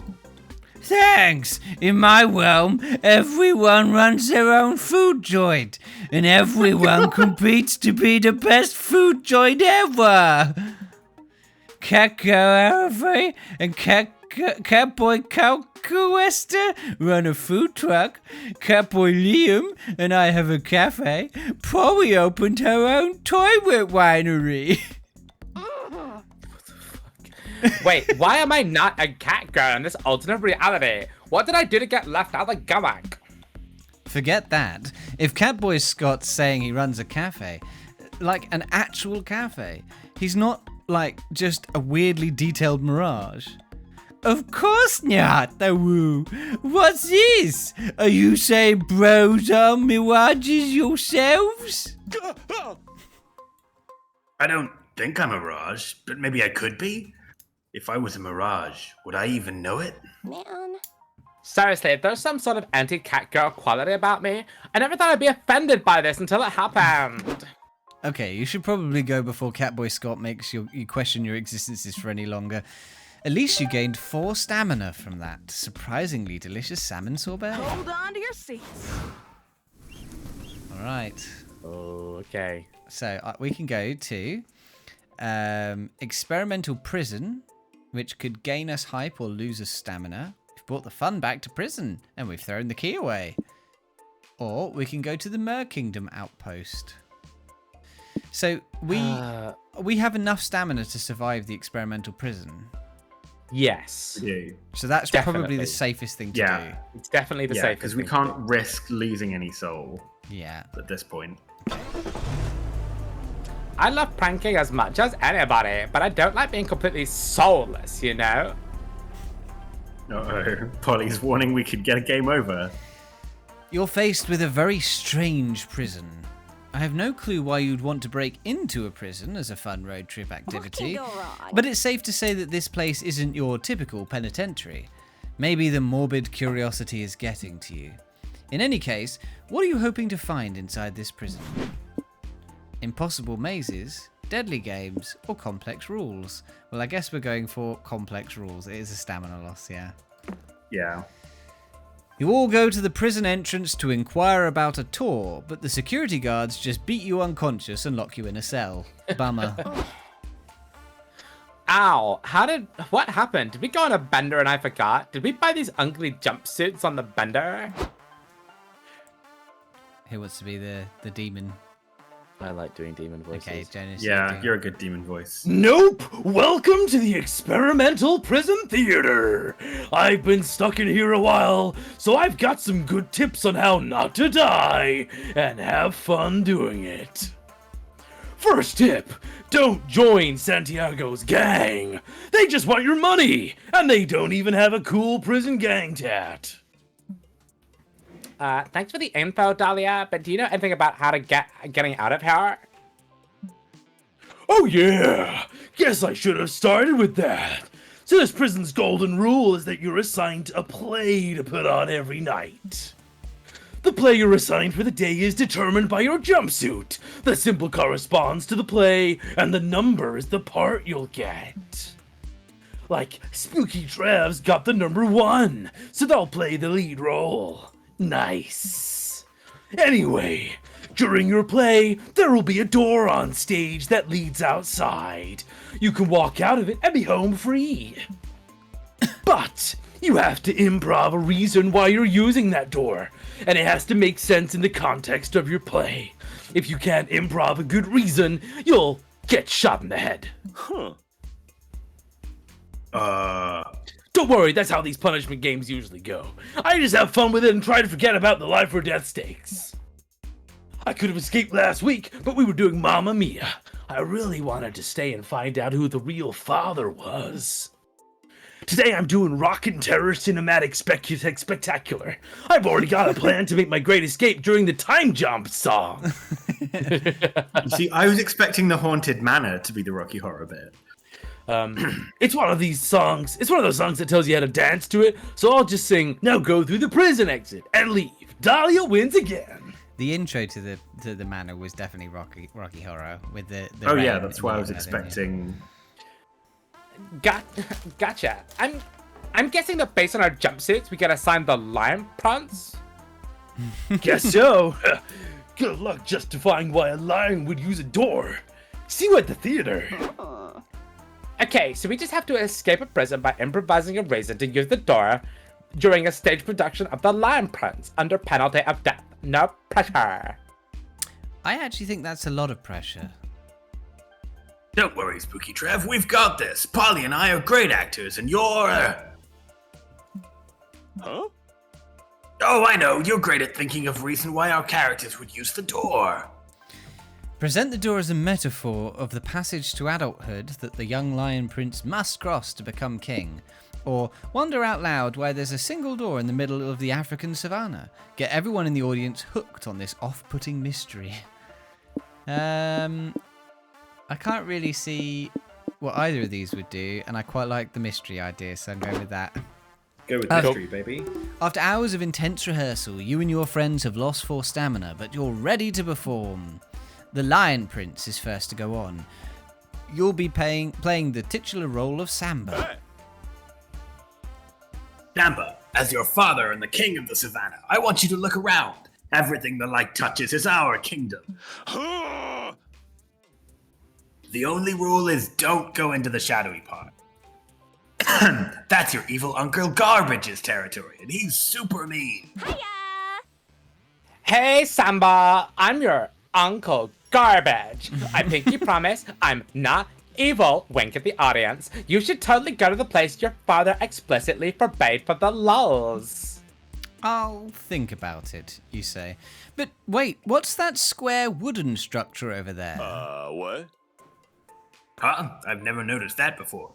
Is that part of your kingdom or mine, Garbage? I have no clue, brother. I think we should just ignore that MacGuffin until it becomes relevant. Later in the play, a herd of running wildebeest is threatening to trample Samba and his father. Oh! Garbage, bro, you gotta help me and my son over this cliff. Never! Fuck that long live the king shit. You're both going in the canyon. You, as Samba, are scared shitless and want to save yourself. And then you see the door. Go, Samba! Run through the door before Garbage kills your dad! Great plan. You grab Scott off the cliff and make a run for it. No! How are my evil plans thwarted by modern architecture? This makes no sense! We did it! Ooh, great job, bro. We escaped. Break Masters, strike Good work out there, again. gang. We're definitely gonna win a prison Tony. Wait, how did you get out, Polly? It didn't make sense for Uncle Garbage to use the door. No prison could hold me, silly. I'm a ghost. I only stayed this long to see if Spooky Trump could pull it off. Cool. Nobody but Polly ended up dead today. You drive away from the prison, gaining 4 hype for your clever scene work. And time to stop and get some rest.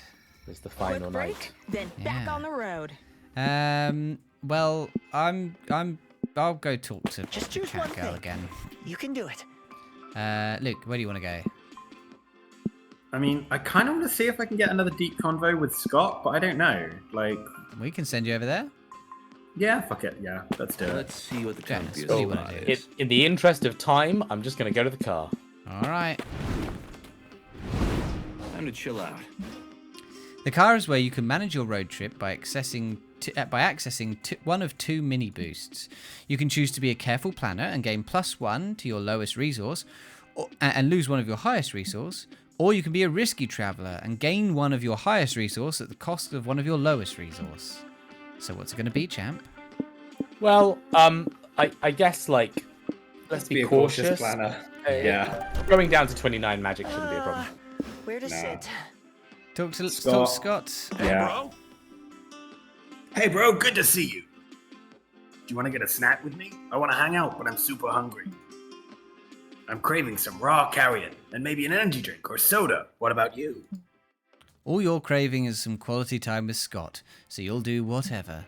You help him hunt down a deer and wash it down with a big gulp from the convenience store. Delicious. So many choices. I'll talk to Valerie. Sorry, shop's closed tonight. What? Oh, it's you. I guess I can extend my hour. To be honest, though, I'm not really in a chatting mood. Would you care if we just relax together tonight? Fine by you. You and Valerie sit quietly together, staring at the stars. Wait, there's something else. Destination fulfilled. Okay. We did it, gang. Here we are. We'll be going to the Magic Kingdom. Yeah.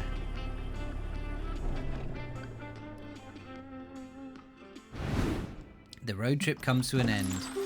You cross the magic portal and end up in a whimsical land full of magic.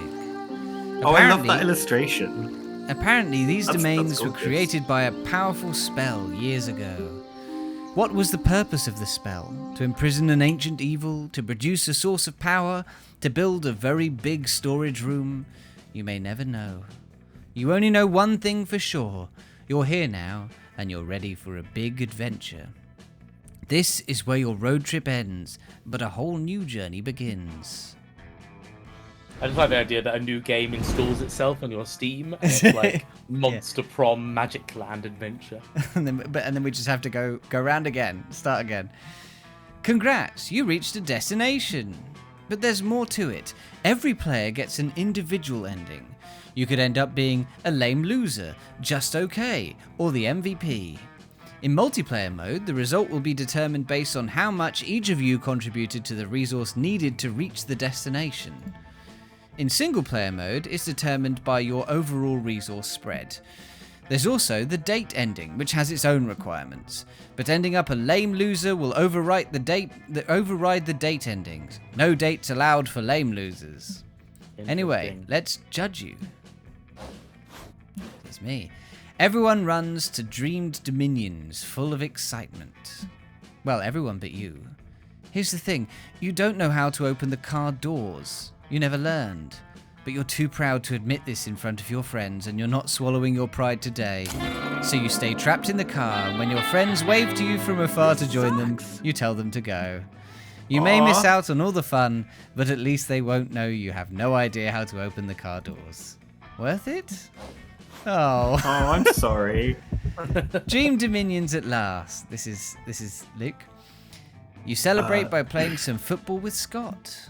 It's an intense match, and you're about to score when he tackles you with his huge, muscular body. Sorry, Scary Oz. It's okay. I should move. Or you could mayhaps not? What? Oh boy, you've put yourself in a tough predicament. Maybe it's time to be brave and tell Scott how you feel about his huge, muscular body. Like, you don't need to move if you don't want to, of course. I like having you on top of me. Sexually speaking. Really? Forget it. I was joking. I was just joking. Were you? Oh, dang. I would have really liked to be on top of you, sexually speaking. Wait, what? Really? Of course, bro. I've been sending you signals this whole trip. No way. Now it's you who's joking. I'm not. Didn't you see I drew a smile with syrup on your pancakes when we were having breakfast the other day? It was do you want to do sex with me, syrup smile. I'm gonna have to try that. I also winked at you lots of times. You wink all the time. Yeah, but when I wink at you, it's like in a flirty way. And what about last Thursday? I said, can you imagine us having sex? Wouldn't that be fun, or what? I thought it was an idiom for something else. It was a legit question, bro. I think it would be fun. I wanted to check if you thought so too. Oh, damn. Well, I think it would be fun too. Hooray! And so Scott doesn't stop being on top of you. No, you two do some workouts. Workout is code for sex. You have sex. It's definitely fun. And now, Jonas, your adventures in the Dream Dominions are legendary. And of all your party members, you rise to the occasion in ways you didn't even expect. It's as if you were the chosen hero all along, but you never knew. Fleshy the your smooth. service, my liege. You're known for avoiding violence whenever it's possible, for you are a chill motherfucker. You're an enjoyer of earthly pleasures, feasting on the foods of the land, and always ready to nap under a shady tree. Everyone appreciates that you understand how quests can be completed without spilling blood. Peace will always be an option for you, and that speaks volumes of your character. Songs will be written about your heroic feats. Well, there we Fuck go. yeah. That's why I done. got stuck in the car. Aw. Well, congrats, Jonas. Good job. Well done. MVP. Thanks, friends. And there we go.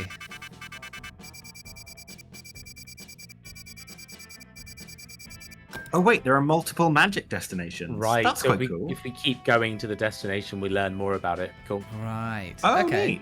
Cool. Wow, cool. Well, now we get the credits and a song. And just like that, the road trip came to an end. It was full to the brim with danger, fun, and utter nonsense. It was everything we could have expected from a trip with Polly and Scott, and then some. We not only survived the whole thing, but we conquered it and came out different people. It all turned out to be a pilgrimage into self-discovery, a rite of passage, a quest for growth. That is to say, a fucking good road trip.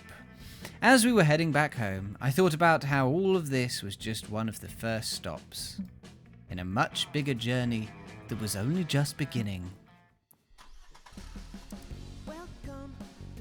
It felt ominous and scary, but it was going to be alright. Because we were young and unafraid, and we were ready to start. Now we just get to enjoy a nice little animated music video. This is cute. Yeah, little adventure thing. Aw. Hey, Luke, where do you think Scott put that finger?